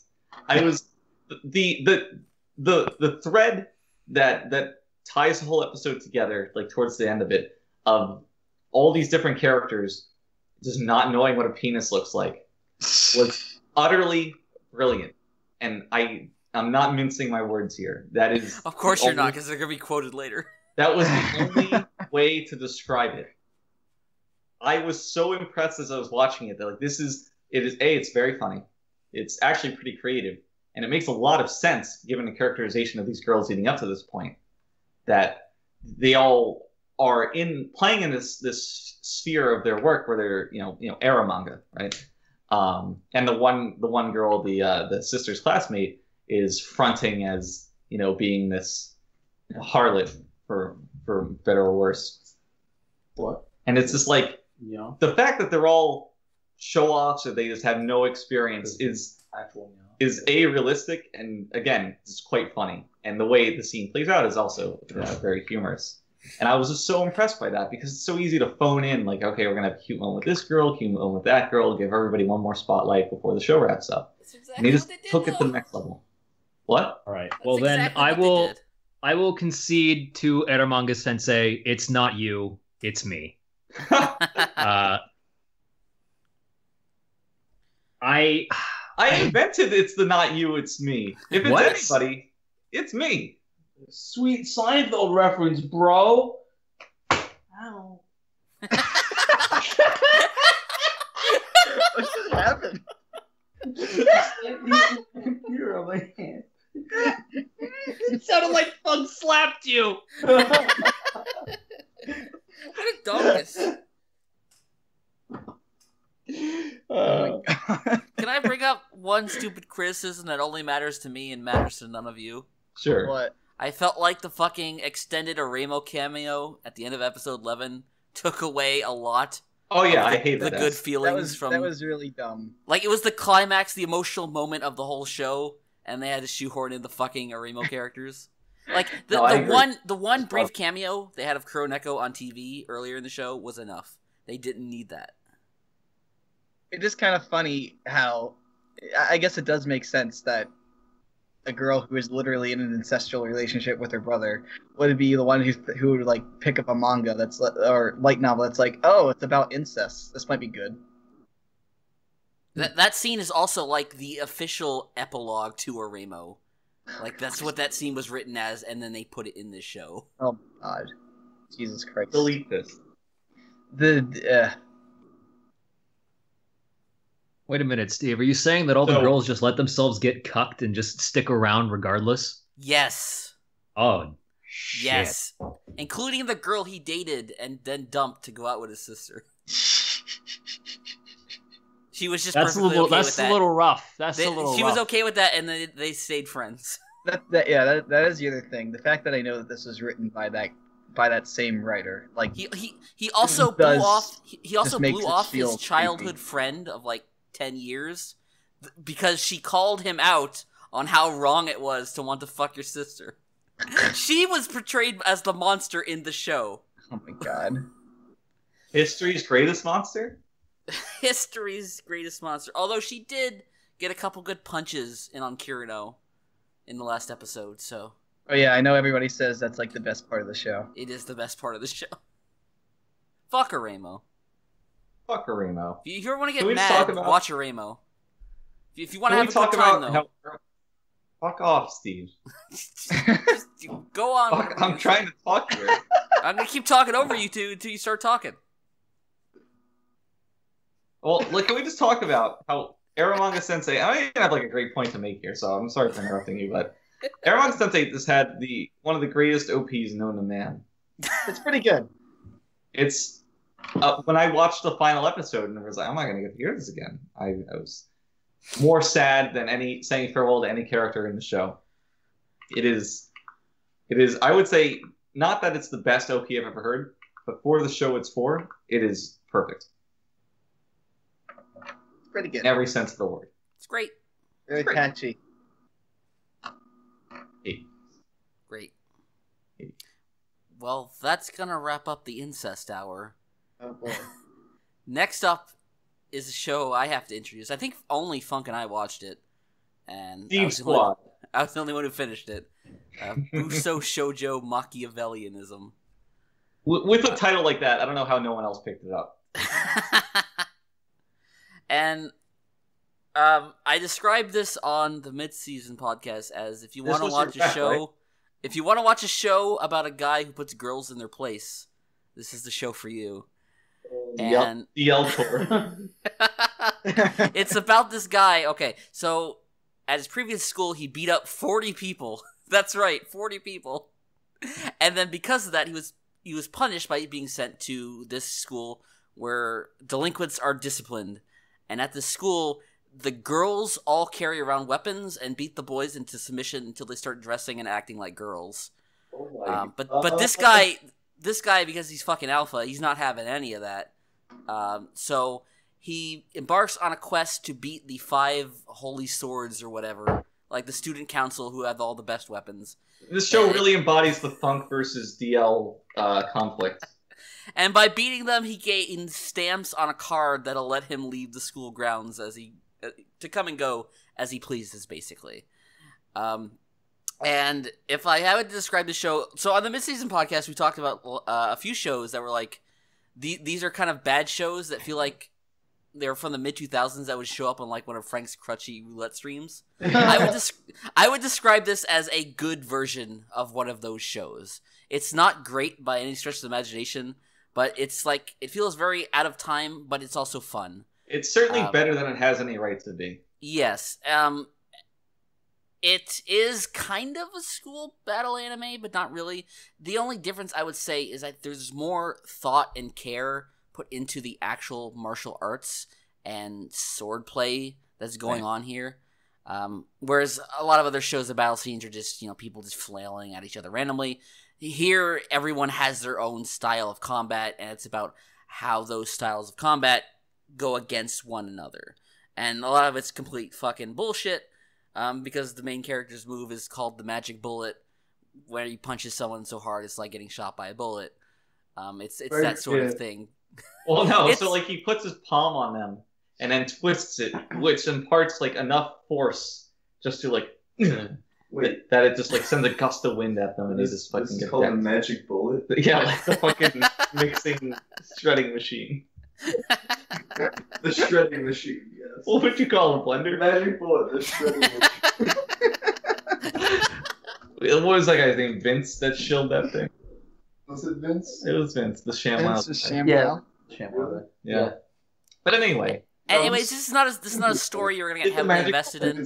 I think Billy Mays. no, you're I think Shut Billy the Mays fuck is up! I'm talking here. This is not a story you're gonna get heavily invested in.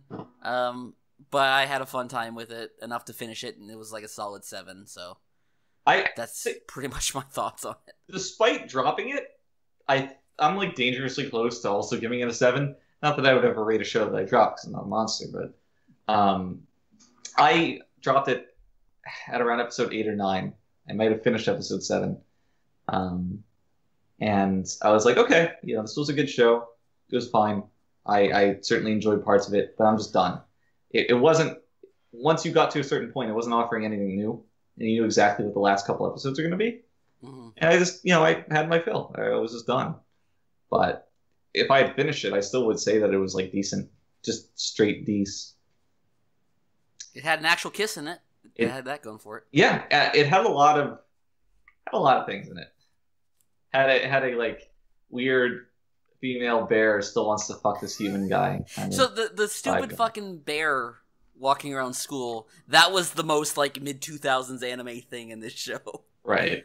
And it's the kind of thing I'd normally hate, but it was, I don't know, it was a little fun, so. I think the show was like, we use this term a lot because we're hacks and we just steal from other people. But this show is like the perfect amount of schlock, I would say. Yeah. And in any sense of that word, whatever you're imagining, you're probably right. It's just ridiculous at all times. Like there's a fight scene that takes place in an open air bath, and the main character's tactic is like, all right, if I take off all my clothes, it's going to distract my female opponent. The manliest of men. Right. And then and then it does, and of course there's some stupid scene afterwards where like, she has to hide him from someone else seeing him, so she stuffs her like in her chest, and he's like, "Oh, I'm in some girl's chest," and it's so dumb, but it's just done with the right attitude and the right writing that it doesn't just completely turn you off like other shows might doing the same thing. So I don't think I could ever recommend the show to somebody else. Steve did. He's on record of doing that on a previous podcast. It's like it's for a certain audience will definitely enjoy this. Yeah, I wouldn't even say it's like turn your brain off stuff. Just that it's keep your brain on because you're gonna need to remember that I signed up for this willingly. Because if you turn your brain off, even if your unconscious brain is gonna know I should not be doing this. But it is better than that. This is the most inexplicable anime I've ever seen. Is how to describe it. In that, it just works. So. Yeah, I don't have anything else to add. But there was nothing Machiavellian about it, and that made me angry. I was so excited when I saw that in the title. I was like, we're gonna get intrigue and fucking what is it when somebody thinks they're better than they are? Something. Collin? Pretentious? Pretentious, yes. And it's gonna be Wait, that was mean. What? No, it wasn't anything like that. I don't know. No, he said, what someone thinks they're better than they are, and then Steve said Collin. Oh, really? No, I was calling on you. To see no, I know, I get it. I know what you were doing. I'm just. Is Steve just the meanest person here? I can be. Wow. Long story short, you remembered you were watching an anime and you got none of that. Right, exactly. But, it takes a lot to be able to bounce back from that. It takes a certain amount of quality in the show to be like, yeah, I've been had, but I'll still watch some of you. So, it did that much, I'll say. Certainly did. Matt. Yep. Alice to Zouroku. Have you learned nothing through your fucking several years of watching anime that you can't at least say toe? Come on. Alice I had Zouroku to Inazuma with.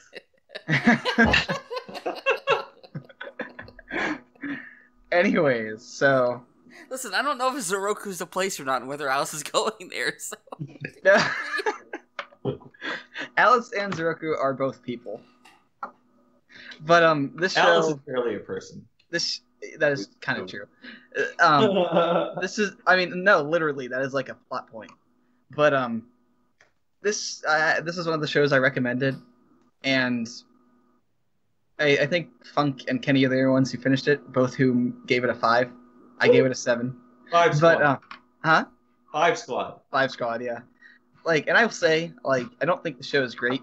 It's bordering a 7 for me, but it's I enjoyed it.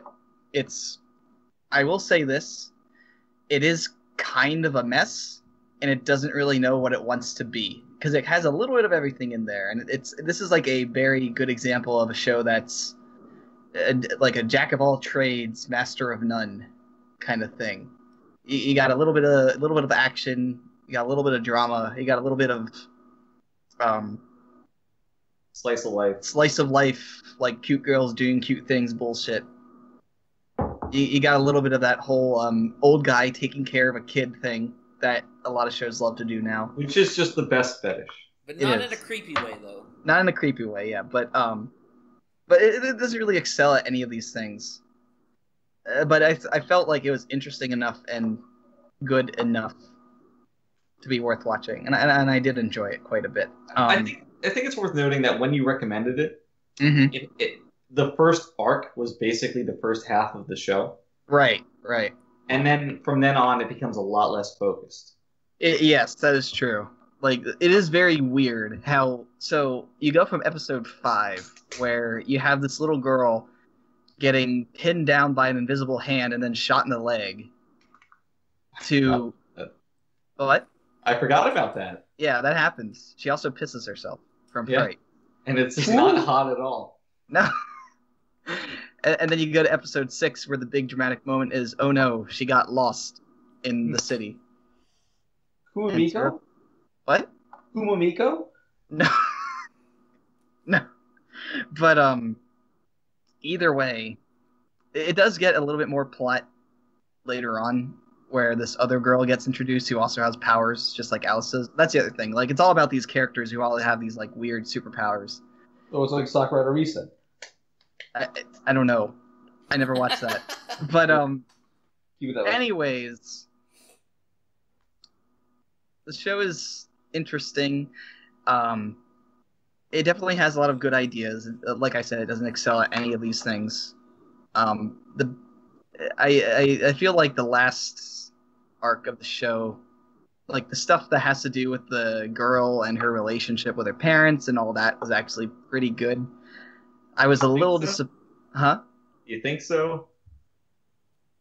I thought it was all right. I disagree. And then I feel like the Wonderland Shut up, aspects of the show were not developed as much as they could have been. No. And would have been a lot cooler if anything actually happened. Although I did like the part where dumb anime bullshit was about to happen, and then Zouroku's just like, "Hey, cut that shit out," and then Wonderland's just like, "Okay." Yeah, like that happened a couple of times through the show where you were expecting something dumb, and Zouroku's just seen enough shit in his life that he can't handle this, so he's just out. He's watched enough bad anime. Yeah, he's watched enough bad anime. He knows what's gonna happen, and he's just like, "Yo, nah, we're not going this route. Just cut the shit out." And then the show's just like, "Okay, fine." and I think so to interject my point of view, I give it a 5. I was not a big fan of the show. I think the show was a little too much Alice, a little too little Zouroku. Yeah, I can understand that. So during the last arc with this new girl with powers and her family problems and introducing her and resolving that whole character arc, I was so bored. I was just completely, utterly disinterested in what's going on that I was just like, I was on Facebook, sticking around the internet. I was barely paying attention, and I tried, but like the show was already on dangling by a thread. By that point, by the time it got to that arc, it was just, the other shoe had dropped, and I couldn't stay going. Like I watched it almost in name only. Mm-hmm. I don't know why I didn't drop it, why I actually finished it out, but yeah, I wouldn't even say I'm disappointed by it because I wasn't so enthralled by the first half. I just thought it was serviceable. I really enjoyed the Carl's Jr. plug and the Snickers plug. But Sada, you're not yourself when you're hungry. Have a Snickers. Those are like the high points, which is just not a great place to be. So I don't know. The show had potential that it didn't really deliver on because when they set up Zouroku's character as being this, world-weary, almost true-to-life, ornery, elderly person mixed in with high-concept anime bullshit, it's like there's potential there, but he abandons that in favor of just being a generic father figure, and it's like, all right, like I get it, that's the emotional core of your story, but it's not interesting. So. I mean, I actually really liked the plot with the other girl and the stuff that developed around her, which I think helped make me enjoy the show a lot more because Sana is definitely a shit. Oh yeah. If you think Akko's a shit, Sana's just like a giant brat, which does make sense since she's like lived in a like laboratory her entire life. So it makes sense that she would have, like, with no real parental guidance, she's just gonna be a giant brat. But every time she said frazzled, I just couldn't handle it. It's like an autistic kid who can't handle loud by noises. the frazzle. She was pretty autistic. That is true. It was miserable. Literal autism. Literally, she was quite literally autistic. I mean, that is actually part of her thing. Like she's like a super math genius, but she doesn't understand emotions at all. Great show. It's a solid show. Yeah. I will say that it is definitely all over the place. Yeah, when you brought up the point of like her getting literally shot, and there's just nothing else for the rest of the show even approaching those same stakes.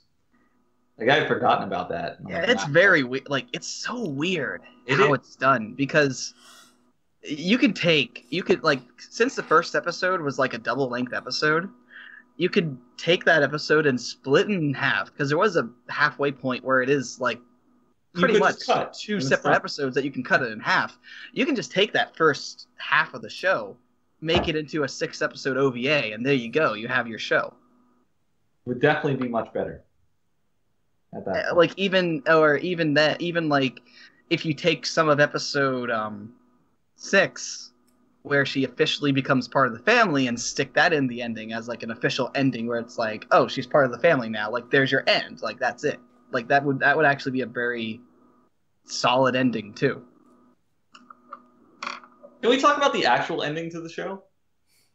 Yeah, you mean the non-ending?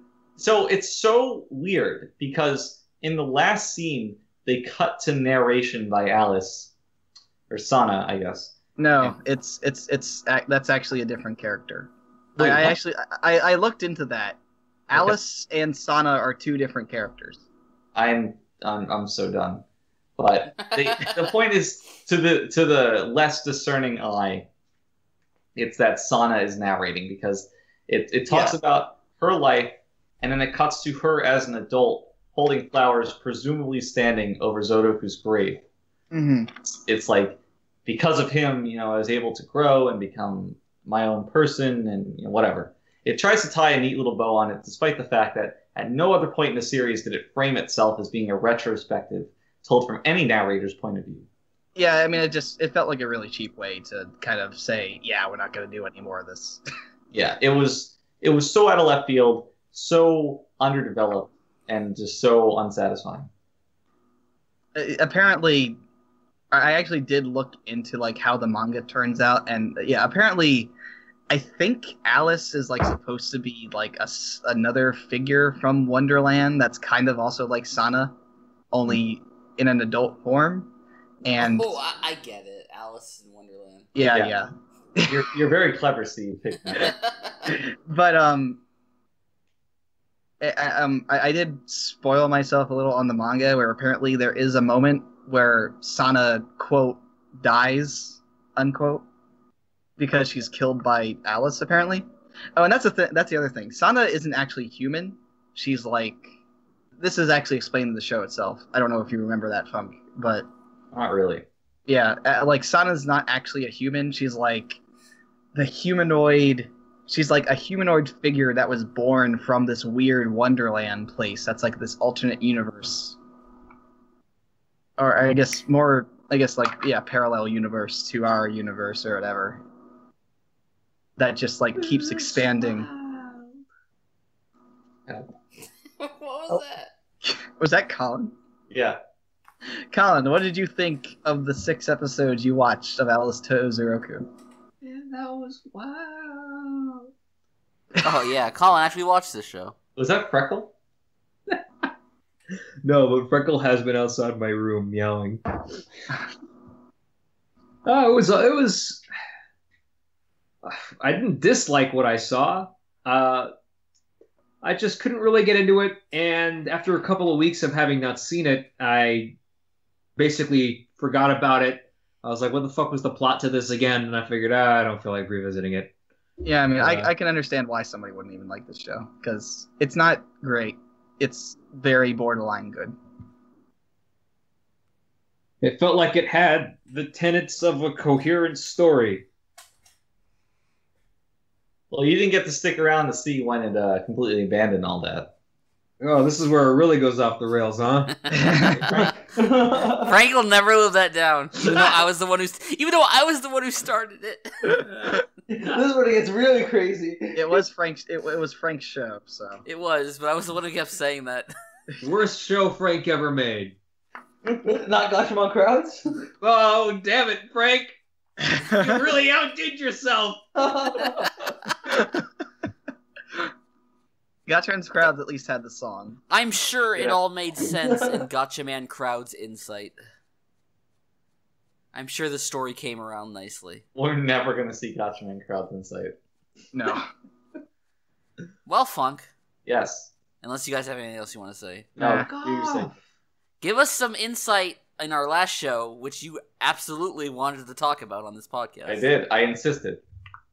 So it's worth noting that the show we're going to talk about came onto the podcast at the expense of Hinako Note, which, if anybody's mourning that, then you can just get out of our podcast.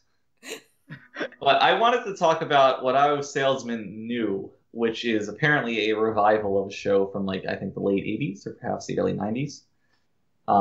Which, if I were to describe the contents of it, it's just your basic monkey's paw story. And the thing is about the show is that every half episode, because every episode is two 15-minute segments, or 11 with commercials, that develop in the exact same way. So you're introduced to a down-on-their-luck ordinary person, a salaryman or a housewife or something completely pedestrian, because that's the point, who has some kind of longing desire that's not being fulfilled in their life. Like, it's the one episode is a businessman who really has an intense hobby of trains, and he really wants to ride this one rare train. Rare train. Because that's how he escapes from his normal life. He rides the trains, he talks to the waitresses on the trains and gets a drink. Is this the story of Joe Biden? Oh my god. And then it enters our Warau salesman. Moguro is his name. And what he does is he finds these people down on their luck, and he's like, all right, I'm going to give you something to spice up your life, but it comes at a cost. Maybe you can only use it one time. I'm going to give you this ticket to this train, but I only want you to ride it once. If you ride it twice, something bad's going to happen. Or I'm going to give you these pills to change your nightmares into really pleasant dreams, but if you have more than one of them per night, something bad's going to happen. The person then takes him up on his offer and enjoys their time. They follow the rules. And then this is where the show gets a little less easy to deal with, because something inevitably happens. They get fired at work. They have a fight with their wife. Some disaster befalls them. And in a moment of weakness, they're like, well, I'm going to ride this train again. Or I'm going to have 5 of these dream pills and really have a great dream. And because they broke the rules, they get punished and are condemned to a life of garbage. The thing is that it's ostensibly like, well, you broke the rules, so you're going to suffer the consequences. Well, when everybody who breaks the rules is at a moment of intense weakness because of their shitty life, just shitting on them, like, I'm not going to sympathize with your fucking Warau salesman character who outlined the contract and the poor patron couldn't adhere to it. It's like, they're just being human. It's so garbage. Like, This show sounds very mean-spirited. It's extremely mean-spirited. It's not about people who are rude getting their comeuppance. It's about kicking somebody while they're fucking down. And it's, when you think about that, it's like, all right, that's bad enough. But the show is so formulaic. Over this 12-episode core, you saw this story play out 24 times. And every time it's the same exact beats happen. They make no effort to mix it up. And they do it so by the numbers that our main character, the salesman, acts in the same ways, Like, he's just an oddball guy. He always pops up in weird, somewhat comedic ways. Whenever he condemns them to their new life of tedium and misery, he always, like, points his finger at them and shouts boom or don. And it's just...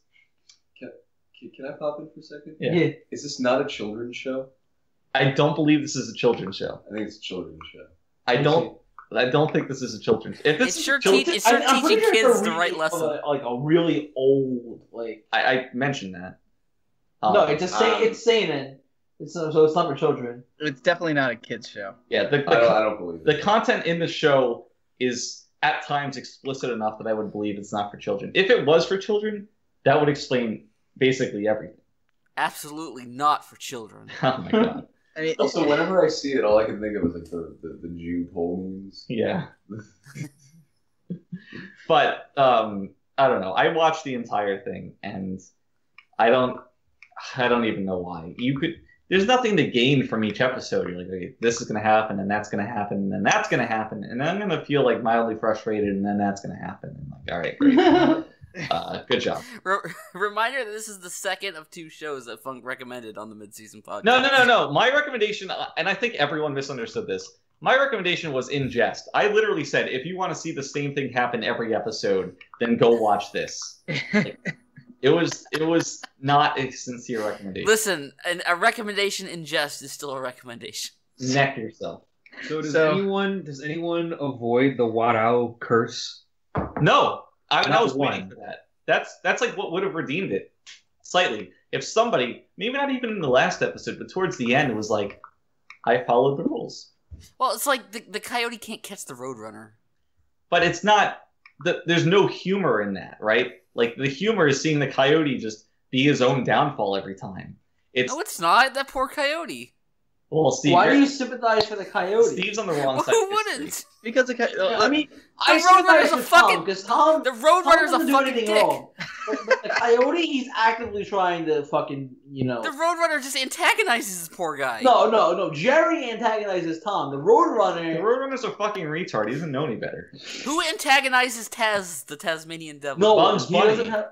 No one fucks with the Tasmanian devil. What are you? You gotta be an idiot to do that. What Bugs about does, Gossamer? doesn't he? What? Steve, are you the kind of do you sympathize with Elmer Fudd? No, that guy's just a fucking doofus. Is it because he's gay? What? I mean, he does. I mean, Bugs does dress up as girls multiple occasions. Yeah, and but they it's do like have he fake-out doesn't.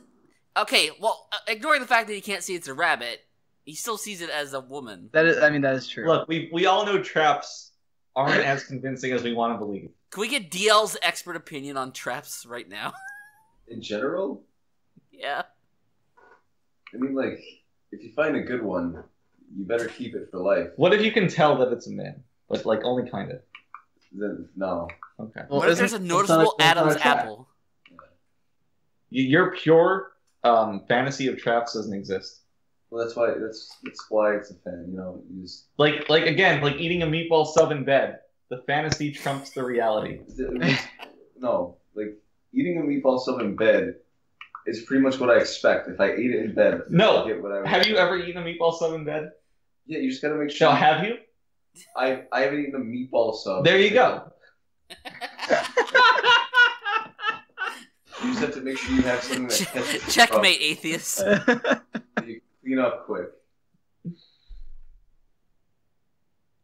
And So, Funk, would you recommend Waluigi Salesman New not in jest? I would recommend Waluigi. Everything else in that sentence, not so much.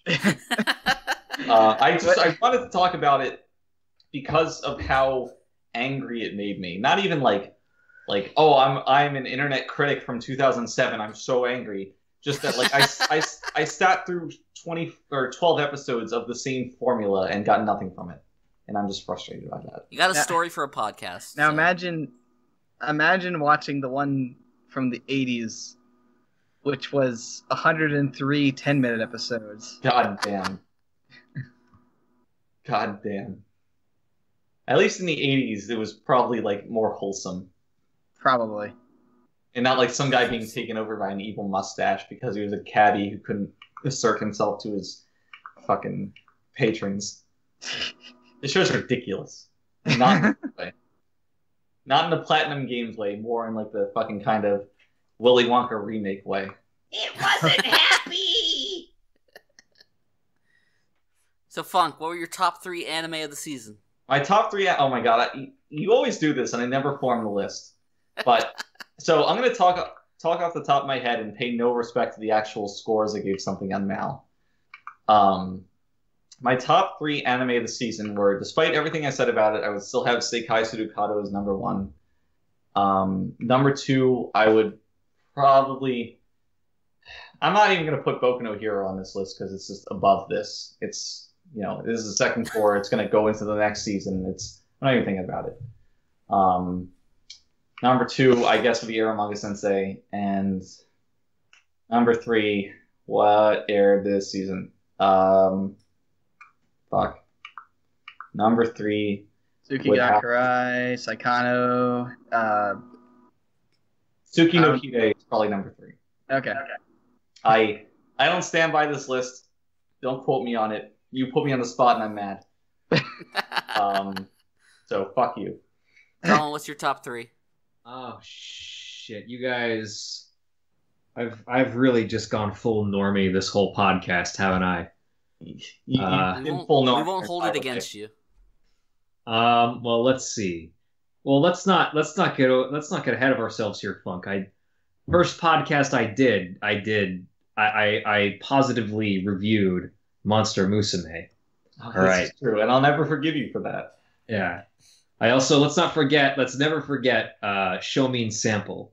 Fuck off. Colin's favorite anime.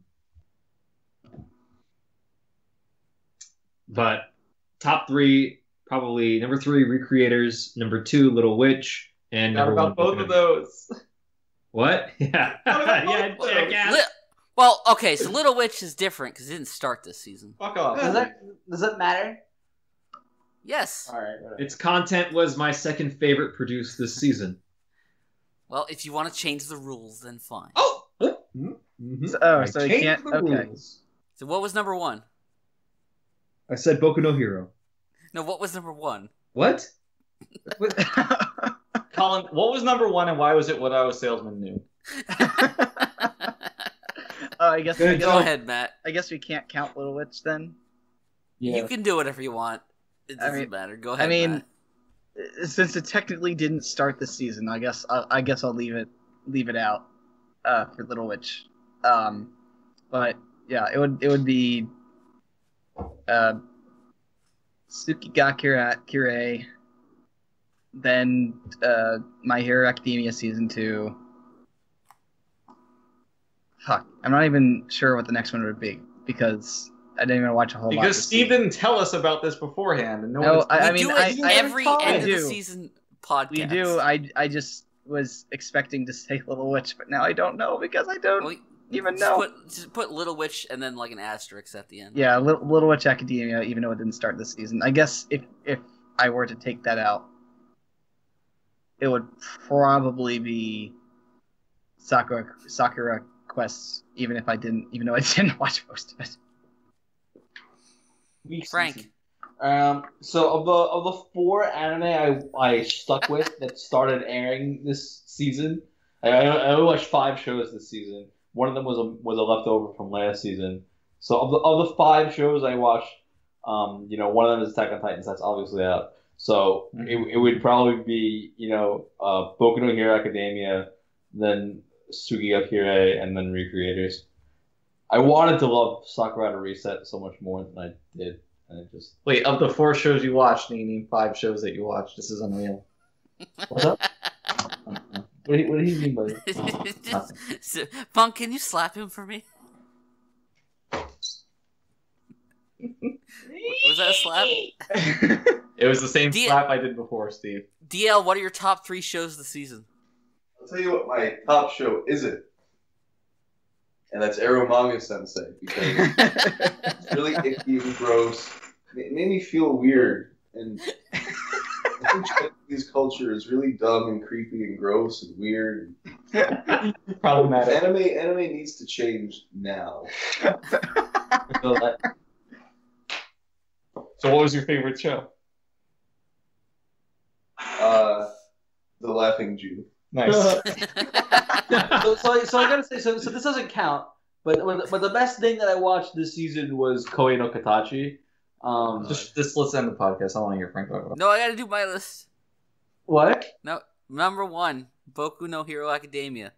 Number 2, Recreators. Number 3, Attack on Titan. Wow, he has it as number 3 despite knowing how shit it gets. What do you mean? It only gets better from here. They live on Madagascar. And Aaron's Shut up! Titan. Wait, what? We'll talk about it later. They live in Madagascar and everyone's a Nazi. That's it. Podcast over. Bye. Bye. Goodbye. Bye. This.